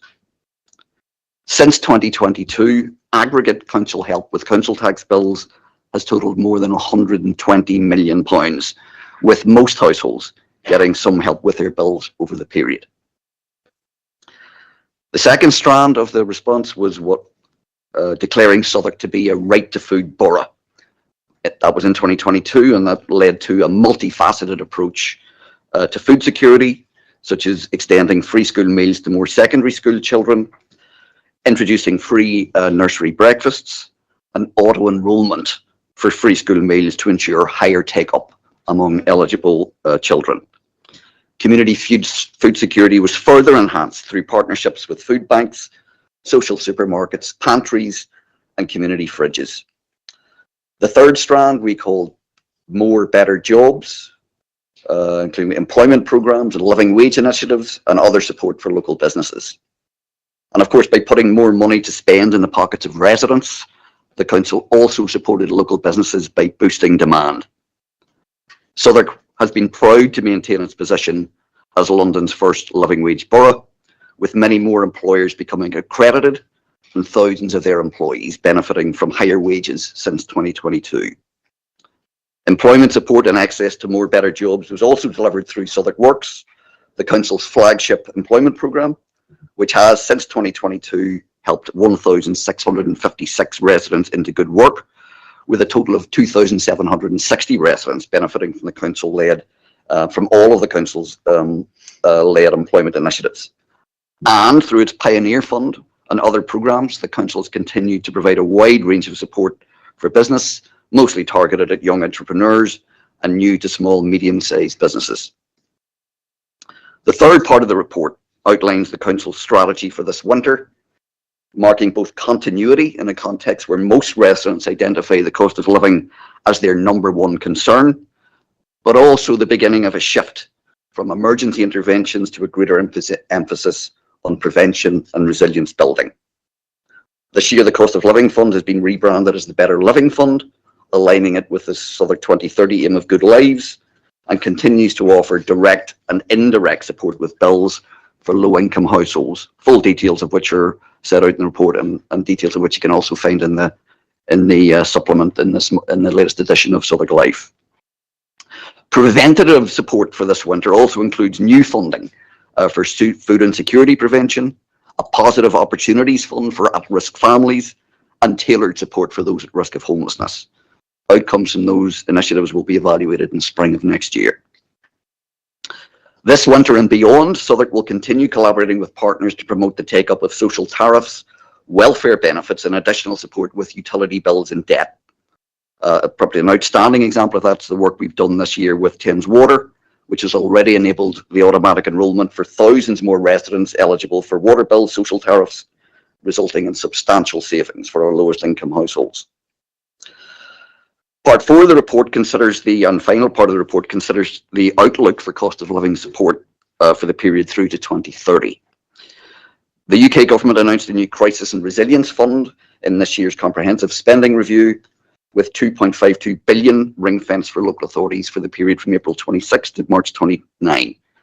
Unfortunately, we're in a very similar position as Clive described earlier. We await details in the local government finance settlement. Details remain sketchy.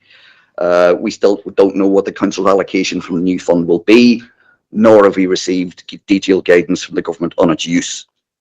What the government has said is that the new fund should support an effective local crisis response, improve individual and community financial resilience, and strengthen local support networks.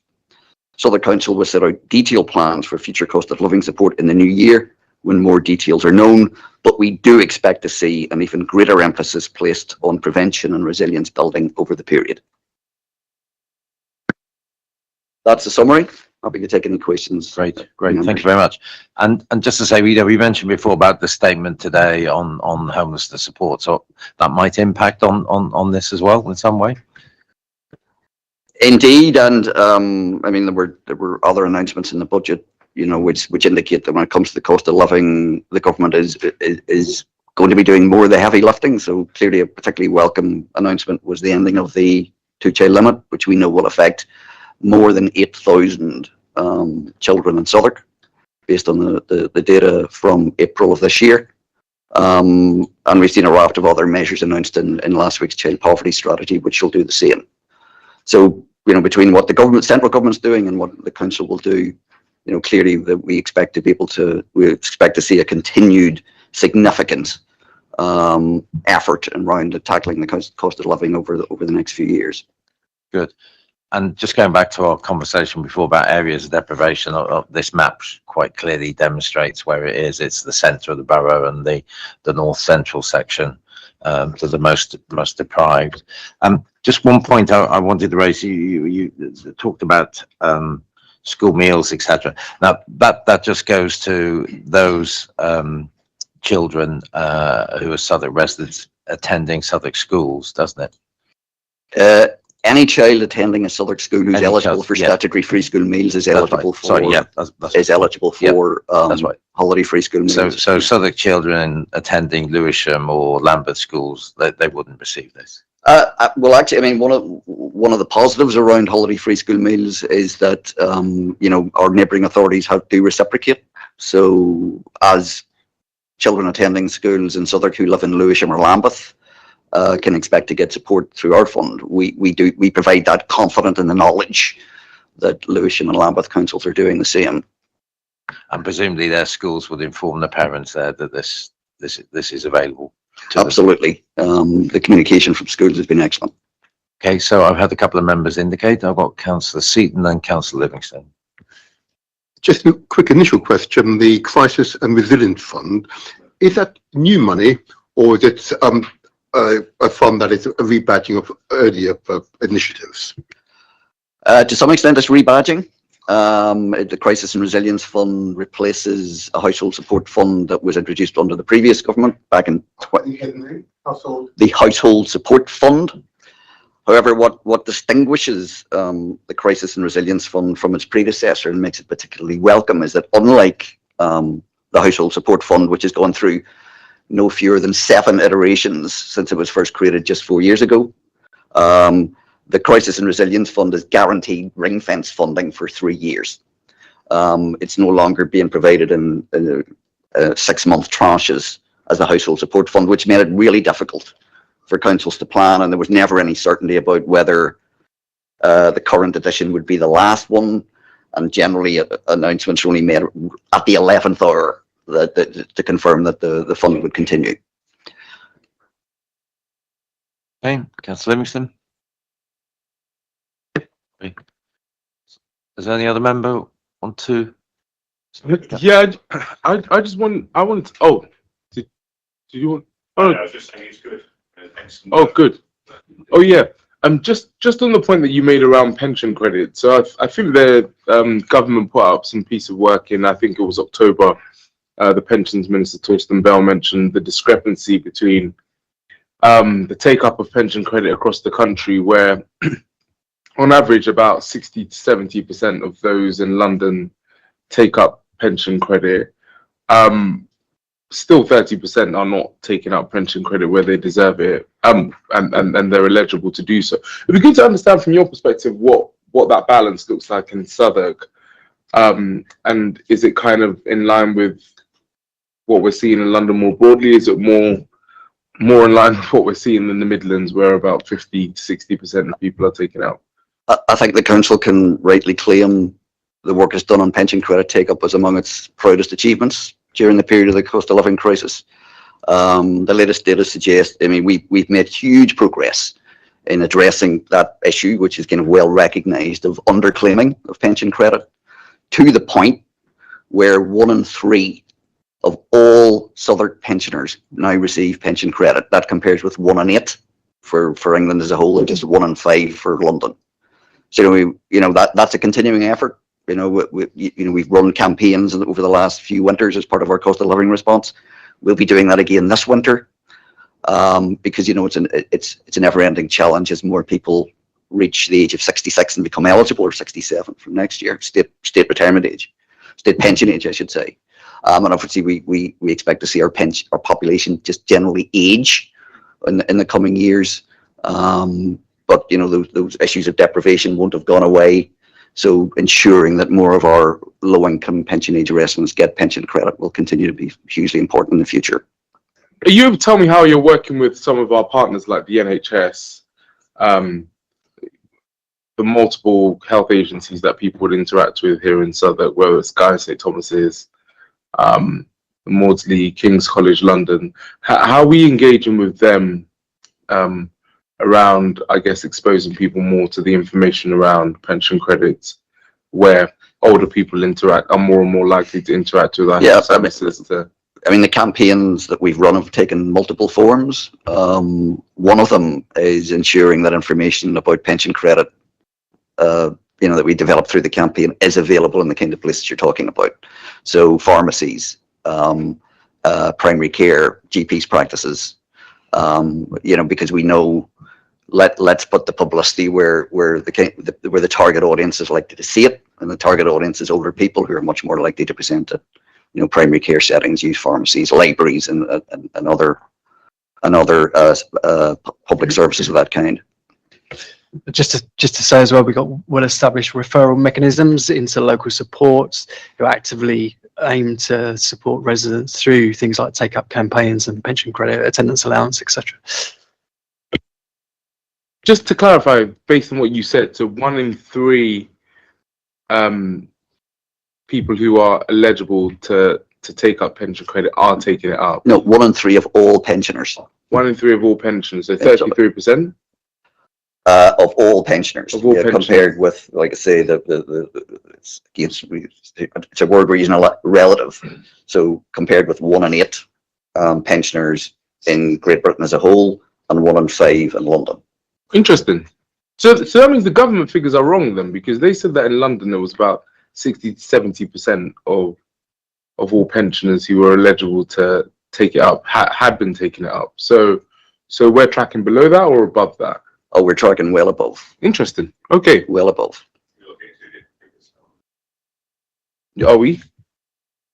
Yeah, the government figure is the percentage of people. Sorry. Apologies. Yeah, the government figure is the percentage of people the government thinks as eligible that are in receipt. The figure that we've heard from Eugene is the percentage of all people of pensionable age that are getting it.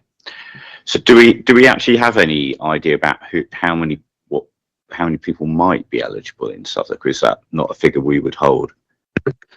It's impossible. That kind of data is generally produced at national or at the very least regional data at level. Sorry, it's not available at local authority level typically. Martin. First of all, I want to say that the paper is really very good. It provides an overview of what we're doing to support people in the community.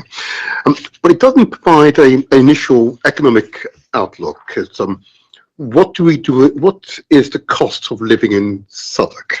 Okay, because that's usually a catalyst for take-up of benefit, of course, because it's made. Experience suggests it is quite expensive, but the paper doesn't allude to this at this stage. Is it somewhere else? Would that information be somewhere else? Would there's an adjustment for what it actually costs to live in Southwark versus Cambridge or Birmingham or York? Is there a comparative analysis either in this paper which I've not read or elsewhere that I could go to read, please? It's a really good question, Councillor. I mean, I think broadly the cost of living. I mean, if you look at the cost of living crisis, what drove it? Higher energy bills. More recently, higher food bills. The cost of living crisis arrived in Southwark where it was already, experiencing what you might call cost of living challenges even before 2022. Most notably, housing costs. And I think we've touched on in the previous presentation, it is higher housing costs that really just, move the dial in terms of poverty in places like Southwark and the rest of London compared with the rest of the country. So I think that the big difference in terms of overall cost of living challenges outside the immediate causes of the cost of living crisis are related to the very high housing costs for those renting or buying homes in this borough. Are you able to point us to a paper that will provide some analysis of what it actually costs to live in Southwark? Again, I think housing colleagues are probably better placed. I mean, they do work of that kind, and are better placed to provide that analysis in terms of how the impacts of higher housing costs in Southwark and elsewhere in London. I think the business team commissioned some work on this, which I can forward to you. It's a 74-page document about like the deprivation rates and cost of living in Southwark. I can forward to you. I'll forward it maybe through the chair. Actually, I think it's probably better. I mean, the whichever section of the council, I know it comes under David Quirk Thornton. They used to do those ward assessments, didn't they? What were they called? Ward profiles. They do them like every 4 or 5 years or something. I mean, there must be due another one soon. I think that I remember seeing one from 2019. I don't know if there's been one since. Public health. Yeah. I would recommend. I mean, there's been some discussion already this evening. I mean, in many ways, IMD is not a council. Index of multiple deprivation, something that's published by the national government. Southwark's public health team publish joint service needs assessment every year, which is an excellent source for anyone looking for the kind of information that you've been asking about, Councillor Seaton. I just taking up the point that Councillor Seaton and Autry have said, in terms of communications, getting this out, because obviously it's good news. I mean, we should be, besides Southwark Life that you mentioned, we should be obviously looking at every avenue and channel to get this across. And one that strikes me, which will be going out in the new year, is obviously the council tax bills.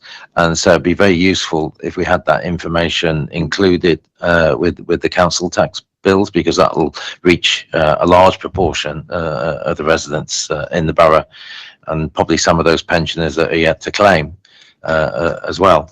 if not, out with other bills as well that we send various people from time to time, because if people aren't tenants, the only communications they get is the annual council tax bill or a parking fine or something. But so I think it's important that we do utilise what we have to send that to people, to make them aware. Thank you. Is there any other questions to the officers on this report? No? Okay, great. Thank you for coming this evening. Appreciate it. Thank you. Okay, we'll move on to item 7 now, which is the annual workforce report.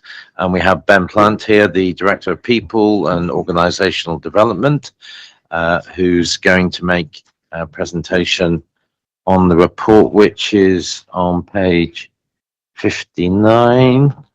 Is it? No? 40. Sorry. Well, my page is messed up. Yep, page is 47. Sorry. Over to you, please, Ben.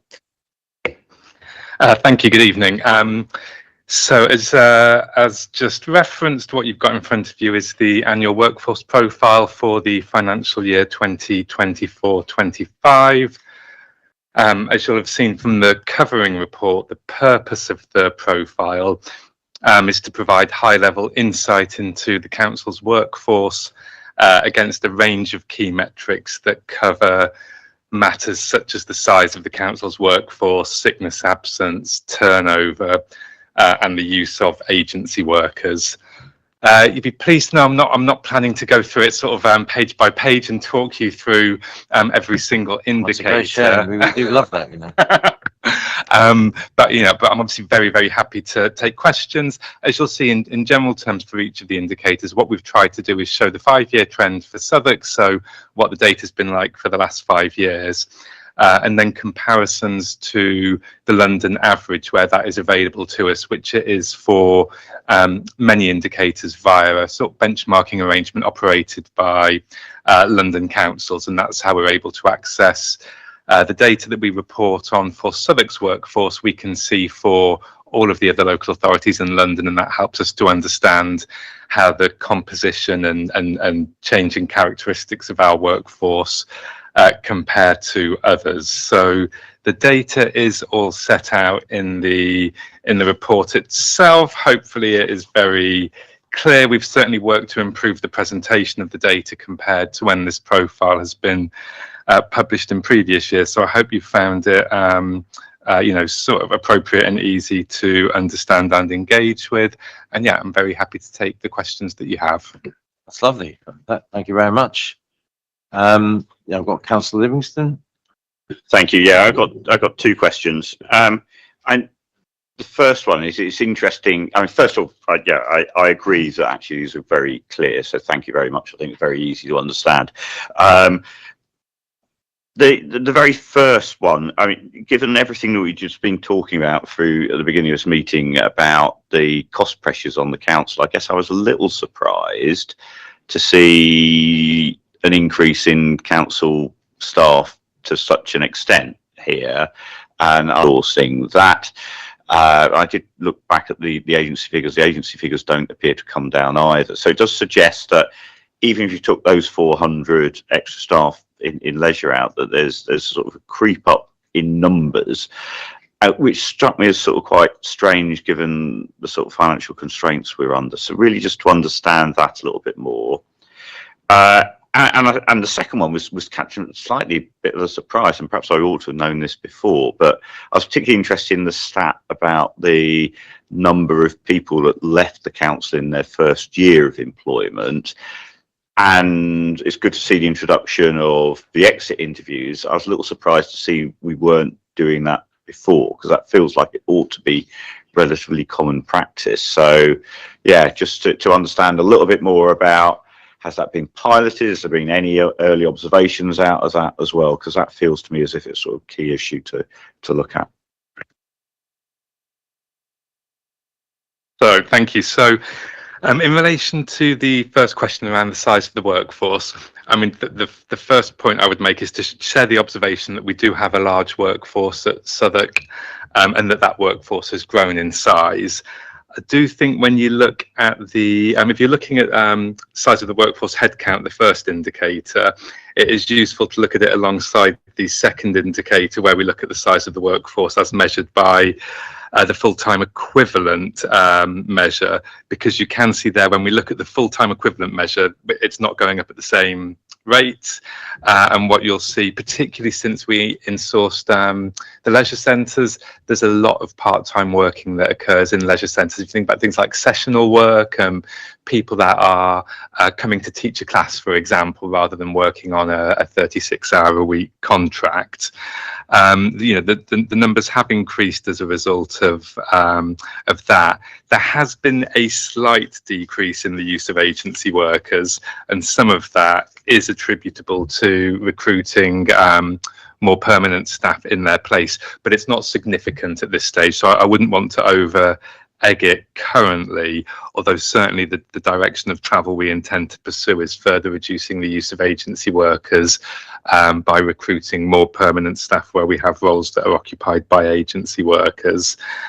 So yeah, we certainly do have a large workforce, as you can see. In relation to your question about exit interviews, so the council did used to operate a process around exit interviews that sort of fell into abeyance when the intranet that we use, that is the kind of internal communication sort of tool that we use with our workforce, it had a exit survey as part of it that people were encouraged to complete when they left, in order to generate insight for us about the reasons why people choose to leave. As part of the technology changes, that became defunct, and so it is being rebuilt currently so that we'll have that capability. I think it's really helpful to have a survey to issue to people, and the great thing about a survey is the confidence it gives people about anonymous responses. But I am also keen to ensure that we're routinely offering exit interviews where, if people choose to take them up, it's easier to get, you can gain more detailed analysis, richer insight into how people find their time working at Southwark and why they've chosen to leave. Okay, thanks. I just, I think all the indicators are going in the right direction. The only one I was slightly sort of concerned about was the percentage of women who are employees, because it seems to sort of dip down a bit since March 22. Is there any explanation for that? Yeah, so I've worked in 4 or 5 London local authorities, and Southwark has a more male workforce than I've experienced in other local authorities. It's very common for local authorities to have a majority of women in their workforce. If you particularly think about departments like social care, which make up a large percentage of the typical local authority, you find that there are more women than men that are working in those roles. In Southwark, we've got some very large in-house teams that are very male dominated. So if you think about, for example, our repairs and maintenance service within housing, that at the front line, so the operatives, plumbers, engineers, and so on, that is, it's not exclusively male, but it's quite close to that in terms of the diversity of the workforce. The same is true of grounds maintenance and some other functions in that area. And what is striking in a way about those services is you see them outsourced in many other local authorities, so they don't count towards the diversity breakdown of the workforce in other local authorities in the decision to retain those services in-house and actually seek to grow them, particularly around, take for example the repairs DLO in housing. At the front line is therefore effectively increasing the proportion of men who work for the council, and I would say we've certainly got ambitions around how, there's no reason, well, there are societal reasons why we might find that a service like repairs is primarily dominated by men, but it doesn't have to remain so. And we've certainly got our ambitions around how we would like to use things like apprenticeships in order to grow the diversity of some of those service areas that are very male dominated currently. That is something that we need to keep focusing on and make sure that we don't take our eye off the ball. So we've got policies and programs in place in that regard then, have we? We've certainly got policies. Programs might be a sort of overstatement at this stage. I would say there's sort of initiatives, there's decision making by individual managers. I think we would benefit from and have it in our sights to develop a more strategic workforce plan to address some of the issues like that, so that it's not down to the initiative of individual managers, important though that is, but it's more kind of hardwired into some of our organisational infrastructure and the ways that we work. Good, excellent, thank you. I've got Councillor Seaton and Councillor Leamy. Thank you, Chair. I think I've not seen one of these reports since maybe 2019. So of course it's a bit of I need to really adjust myself. Well, I understood in 2019 that the workforce was likely to decline relative to the challenges we have in our budget. But of course, I see here if the London average is 3,000, we're at 5,000. Hard head count, full-time equivalent, we're still more than double, he says, the London average. I'm not sure if that should be a quick light at that point, but I'm thinking, well, it appears to be out of kilter at first glance. And I'm sure you're going to tell me what's right about that. It is interesting, of course, that despite the fact we are a really quite remarkably ethnically diverse borough, that we're about the London average, which I've got not a problem about. But I note, of course, that when we look at the percentage of top 5% earners or ethnically diverse, we are performing extremely well. I've got not a problem with those figures. One of the figures which I wanted to raise, though, if I just move across to this page, is these figures at the back. The first figure I want to look at is the sickness and absence percentage. I recall an early report about this. We're currently at 45%, and London average is 53, which appears on the surface to be quite good. But I believe in the previous report we had a ethnic breakdown as to where it stood ethnically, and I wonder if that data still exists. But my second question on this point is really focused on the percentage of leavers who leave in the first year of service. Okay, again, ethnic breakdown. London average is 13%. We're at 19%. Those figures appear to want us to ask further questions. Okay, I'm sure you could summarize very quickly for us. In fact, I'll pause there because I said enough, but just to get you started, because I think this report is the first time I've seen, sorry, Chair, it's the first time I've seen a report of this kind, as I said, since 2019, and I've got the old copy here on my computer, and I'm comparing the two, you see. And you can write the next report then. I don't think so, Chair. You might have a better understanding of the longer term trends than me. I wasn't here in 2019. Just to acknowledge incidentally that there has been a little sort of hiatus in the kind of publication of the annual workforce data, and then part of this report coming to overview and scrutiny is really getting that back on track. So it's really important that data is available. Your first question was really about the headcount and the prediction in 2019 that the headcount would reduce.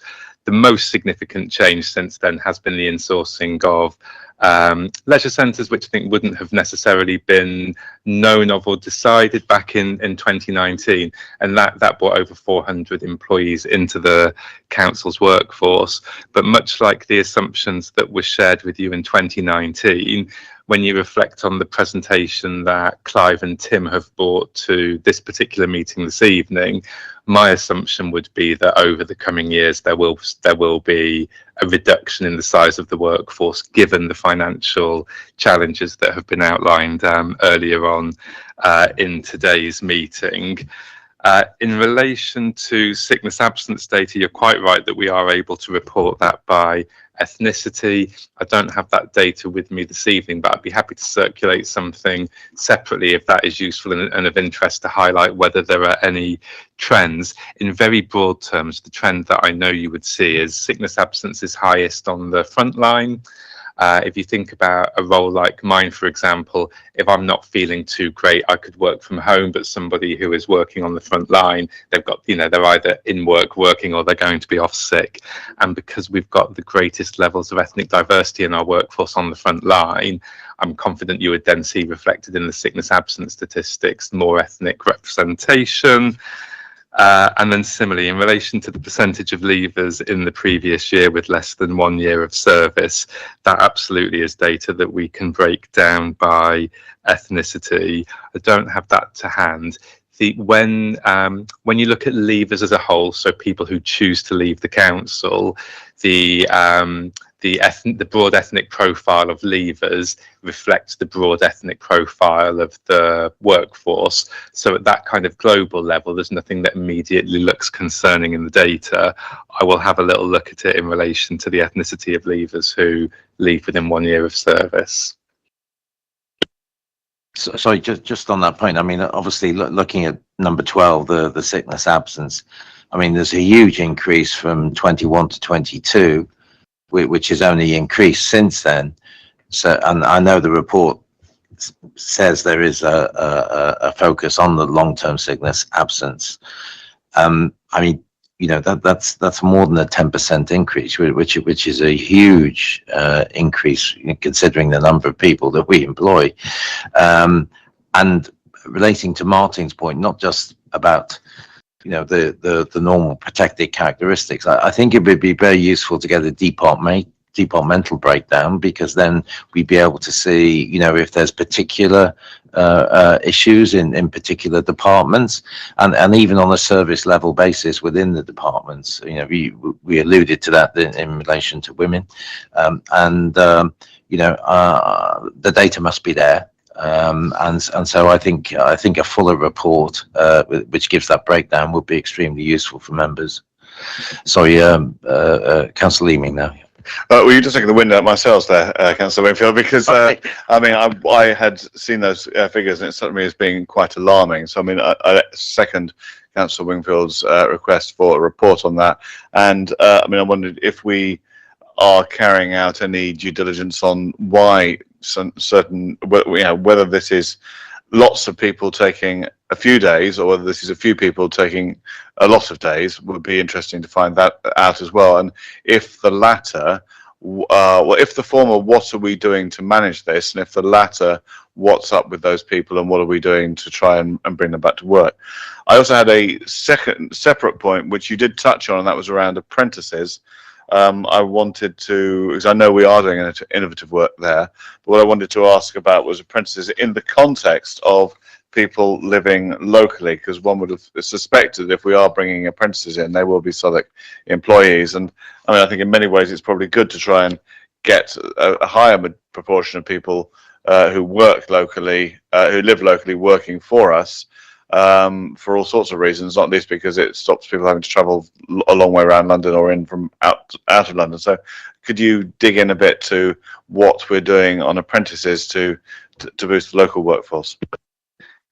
Absolutely. Just to start on the point about the sickness absence percentage in March 21, my strong suspicion, I wasn't here then, is so that refers to the 2021 financial year, and that the COVID pandemic is going to have played significantly into those figures in some way.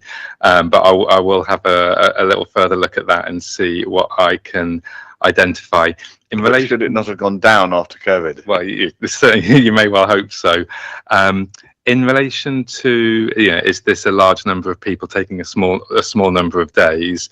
The two graphs side by side for me are really interesting, because what you see in the first graph, if you look at the financial year that concluded in March 25, is that the average number of days sickness at Southwark, when looking at the workforce globally, is broadly in line with the London average. However, when you look at the second graph, we have fewer staff taking sickness absence than the London average. It therefore must follow that more of our sickness absence is in long-term cases, because we've got fewer staff taking sickness absence, but in total, the overall loss of days to sickness absence is broadly average. And that could be for a number of reasons. The one that would concern me the most, or is most within the council's gift to do something about, is how are we supporting employees when they are absent due to long-term sickness, and how effective are we at helping employees return to work in terms of making that a reasonable and supported process for people, taking account of whatever adjustments may need to be made, and ensuring that we're kind of fulfilling all of our obligations in a really timely fashion to help people return to work once it is appropriate for them to do so. We have a project that we initiated in the HR service just last month, actually, which is an end-to-end look at how we manage sickness absence across the council. Most sickness absence is managed directly by line managers, which is absolutely right and appropriate, but we want to take a good look at all of the support that is available for managers in order to do that, the advice, the guidance, the training. Some sickness absence is very straightforward to deal with, but for example, absence related to, say, disabilities or pregnancy are much more complex areas for managers to manage, because there's far more considerations to take into account in those circumstances, and we want to make sure that we've got the best support in place possible for managers, so that they feel confident and capable doing that. We're also going to do some work to ask staff to tell us about their experiences when they've been off work, absent due to sickness, particularly for a prolonged period of time, and how they find that. In relation to apprenticeships, so last year in the HR service, we established a dedicated, we call it our early careers team, but apprenticeships are a big part of the work of that team. Now, anyone can be an apprentice at any age, but there's a sort of obvious interest in how we use apprenticeships in order to support people in the early stages of their career to come and work with us at Southwark. One of the issues that we have debated at great length is whether apprenticeship opportunities can be restricted to Southwark residents only, i.e. would we actually reject applications from outside Southwark if received for applications? And we don't reject. So we've got a lot of focus on promoting opportunities locally, explaining that we're especially interested to receive applications from Southwark residents, but in terms of our obligations around open and fair competition for employment opportunities in the council, we fundamentally make selection decisions based on the best candidate, based on merit, and we don't sort of stand candidates down because they're from outside of the borough. Where it is a little bit different is things like where we're offering work experience and internships, so not jobs at the council, and we've got much more flexibility there around saying these are restricted for Southwark residents, and in fact that is our approach to those particular types of programmes. Yeah, no, I just because you were mentioning apprenticeships, I thought I'd come in on that because it's something I know a little bit about from my distant past, and in particular your point about trying to get people in at a younger age. And I'm looking around the committee, and by accident, we're a very male committee today, has to be noted. And you made a point earlier about trying to do more through apprenticeships to get more women into areas which particularly tend to be areas that tend to be very male dominated. And there's always been, for me, a little bit of indirect discrimination in the apprentice system, because it is very much aimed at younger workforce. It particularly helps those that are younger. And often if you're a woman and you're opting to go into something that's a more traditional male area, you're likely not to make that choice when you leave school. You're more likely to make it slightly later in life. And so things like the funding, how that works, and also trying to help as many young people as possible potentially has indirect discrimination against women trying to get into those areas. So just to see whether that's something that the council is aware of and how it designs its apprenticeship scheme to try and provide a bit of a counterbalance to that. Yeah, I mean, the first thing I'd say is sort of echo the point. Apprenticeships are for anyone at any age, and there is no age restriction on being able to apply for an apprenticeship.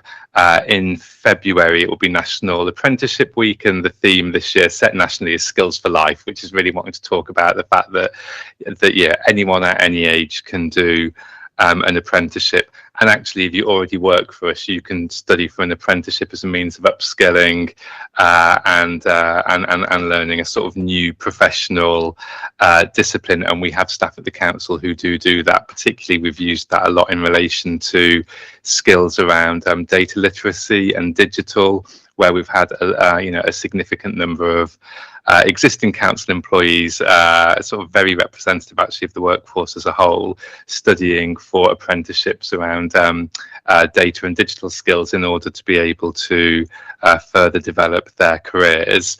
What more we might do in order to be clear that people who are, as you say, not immediately school leavers but have made decisions around their career, a number of years into their career, is probably something for me to take away and mull over in terms of thinking about how we can make that really clear. We have, it doesn't quite directly answer your question, but we have had some success with what we call sort of returners scheme, which is around women who have taken time out of the workforce to care, usually for new children. And imagine that you've not been working for 4, 5, 6, 7, maybe far more years than that.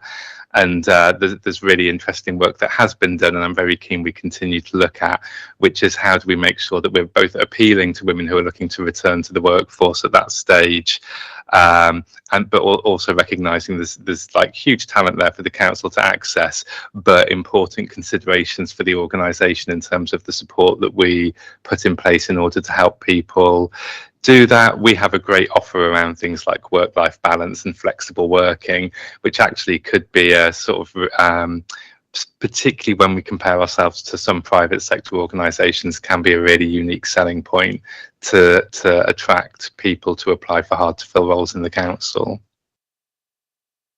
Okay, great. Councillor Ottray. Thanks. As you were speaking, I couldn't but help myself get to the point around what was missing in this report. You mentioned long-term illnesses, and long-term illnesses tend to, in many cases, are triggered by issues around conflicts, complaints, disciplinaries, grievances that people have in the workplace. There tends to be a positive correlation between long-term illnesses and people who experience issues relating to that. And in this workforce report, there's nothing around grievances, complaints, or any of those things, which I imagine takes up a lot of your time. And notwithstanding that, it then makes it difficult for us to really understand the picture properly around people who are leaving the organisation within maybe the first year or the second year, and then even further than that, the impact that what that demographic profile of those who go through grievances, complaints looks like.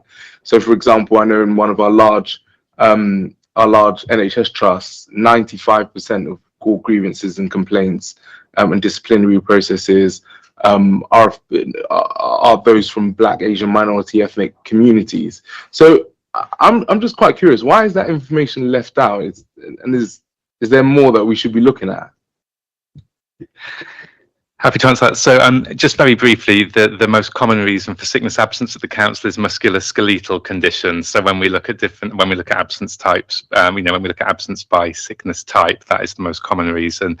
Disciplinaries and grievances is a really significant thing. There is a reference in the covering report to the ambition to include that data in future years, in the profile in future years at paragraph 9.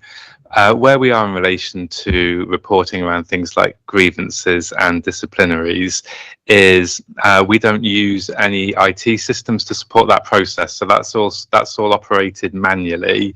So we don't have a sort of there's no IT system where I click a button to get a report that tells me about, for example, how many live grievances we have in the council. Now that is monitored, to provide some assurance, that is monitored by HR business partners who are assigned cases, but it has meant there's some further work that we need to do to improve the quality of data collection and reporting in order to have something that I'm confident putting in front of you that I believe accurately represents the position.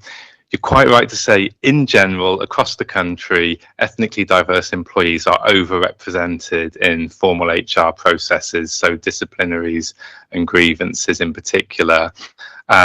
At Southwark, we have, as part of the overarching Southwark Stands Together programme, which is the council's work around tackling racism and promoting anti-racist practice, we have a dedicated work stream that is all around the workforce, i.e. what are the sort of racial inequalities and disparities that are affecting our workforce and how do we address those?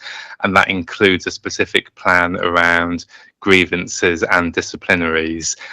In the time that I've been at Southwark, there has been improvement, by which I mean a reduction in the overrepresentation of ethnically diverse employees in those processes, but the job is not done, and that continues to be something that we work on. How do you know that if it's not on an IT system? Do you manually go through all the papers with HR partners? Yes. Interesting. And I don't know whether Overview and Scrutiny, you would have had any reports on the sort of big programme of work that is underway to replace the finance and HR systems at the council. It certainly gets reported to Audit, Governance and Standards Committee. That programme is very important to us in the HR function, especially in terms of how we can collect and use workforce data. So there are plans in place to very significantly change that position. But the HR system that we use was actually installed in the 1990s. So it is not, the council's had excellent value for money out of operating it for 25, 26 years, but it is not the modern solution that you might be imagining we make use of. And modernising those systems is a really important part of the way that we're transforming both the HR function and how we approach our people management obligations across the council. Well, that's a very interesting point. It's almost as long as I've been a member of the council, but I think every week I used to get all this coming through my front door of council papers. But anyway, I think we ought to make a recommendation based on what you've just said. I think it should be part and parcel of the transformation agenda, and that goes to the Assistant Chief Executive, doesn't it? What's her name? No, Kath Carter. What's her name? Who's the one leading on it? Roller Cadenhead. Yeah, that's it. I think she's the one that's responsible for it. So I think if you're agreeable, yes, if we make a recommendation to that effect, that the HR system needs to be in electronic form, the way we collect all this data. Yeah, and just a point of clarification, if I could. So Clive Pulverman, who you'll know well, is the CMT sponsor of that programme. So Clive is the... We'll send it to both of them then. Yeah, we'll send it to both Clive and her. Yeah, sorry, there's one point, sorry, Yeah, I wanted to make. Besides grievances and disciplinaries, it also ought to show dismissals as well. That dismissal. Yeah. Just based on this paper business that we've just been talking about, are you able to shed light on cases that end up going to tribunals or are dealt with by external parties, and how much we've spent on such type issues over the past couple of years? It'd be good if you could provide that information after this. I think it would be just useful for us to get a picture of that, because I think it would just be very helpful for us. Yeah, I don't have that information to hand, but I can certainly provide it. Martin? And thank you, Chair. Again, I suppose what it is, but I'm comparing this document with the 2019 document, and similar questions, of course, was asked. And I recall in 2019 to your predecessor, Chair, that we were told that, in fact, the HR system was about to be digitized, as it were. So it's we're now 5-6 years hence, and I believe you're saying that it's still in progress, but you haven't indicated when it's likely to be completed. Yeah, I mean, I imagine the pandemic probably interrupted the original timescales that were planned for that, but I couldn't say for certain. But the program is in train, the product has been procured, and and we are targeting 1st of April 27 effectively for implementation. Yeah, the beginning of it's very helpful to us to make the switch in line with financial years, and we've got a lot of work to do beforehand to cleanse all of our existing data, review of all of our processes. It's a great opportunity for us in terms of modernising and transforming the council's HR processes, because they'll all be managed through that new system. But there's quite a significant undertaking for us to complete to get there. So that's why April 27 is I think in reality it'd be like March 27 in terms of getting ready for the new financial year, but fully go live for the 1st of April 27. Okay, we just need some clarity on this recommendation. Yeah, for the new system, HR system. Okay. It's already in the pipeline. Okay, so what from your point of view, what would be ideal, the ideal recommendation we could make? I think from the conversations about ensuring that program does deliver the digitisation of the council's HR processes and enables us to address the gaps in workforce data collection and monitoring that currently take place offline. Words to that effect. Yeah. Particularly in relation to disciplinary and grievances and dismissals. Yeah.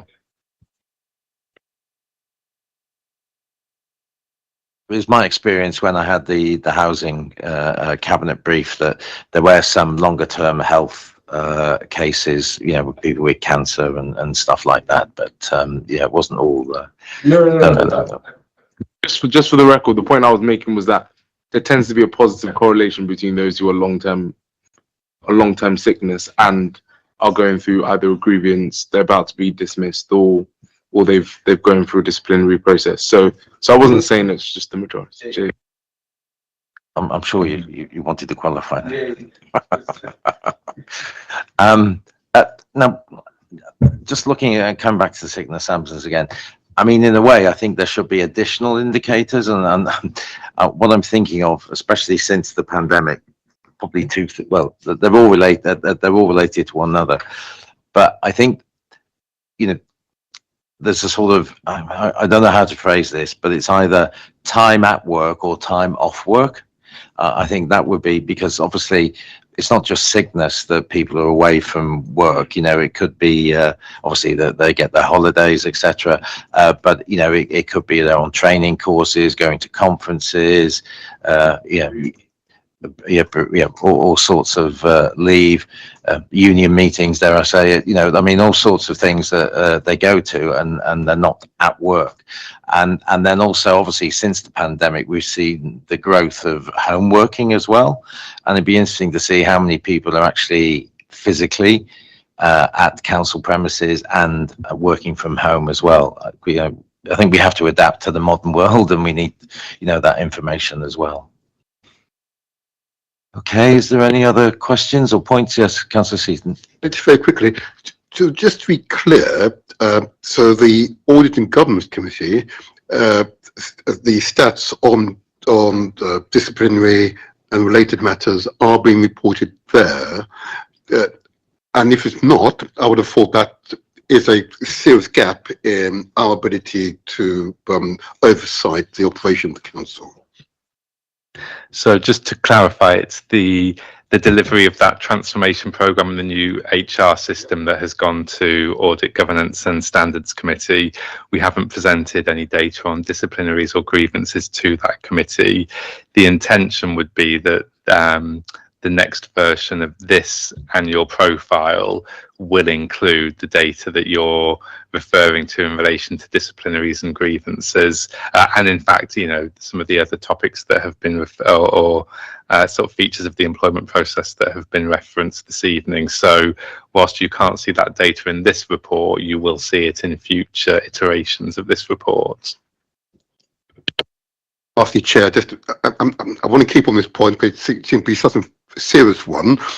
Again, I can only refer to 2019. It was being reported to audit and governance in 2019, you see. So I'm wondering what system was being used. Gosh, is it me or just out of date of someone? But there's no one else in this room who's here, but Councillor Hargreaves may well be a useful reference point. What date did that come to OSC in 2019? What month? Can you remember? It would audit and governance have been reported. I don't know about OSC. I wasn't on OSC at the time. Did it come to OSC? Ah, okay. It must have. It was just after the pandemic, actually. It was So it was during after the pandemic. after May then. Yeah, it was. Yeah, It well, I was. would have been the chair then, Martin. So Yeah. It was online. But just on Councillor Martin Seaton's point, how can this information be possibly included in the next 10 of the report if the system won't be in place by 27? How are we collating the information? And how can it be reliable if it's just based on paper? Yeah, I mean we've put in place improved monitoring arrangements, but then they're not. It's a spreadsheet essentially. You know, it's not a computer system, but we've put in place improved monitoring arrangements. So I mean, I have data that I look at now. I'm just not sufficiently confident of its accuracy, and so we've been working to improve the quality of that data to make sure we get to a point where when it is put in the report here, I'm confident that it accurately represents the position. I do it ultimately, the long-term solution is the new system, but I wasn't content to wait for that new system before we started to have improved data available about those processes. okay. Anything else?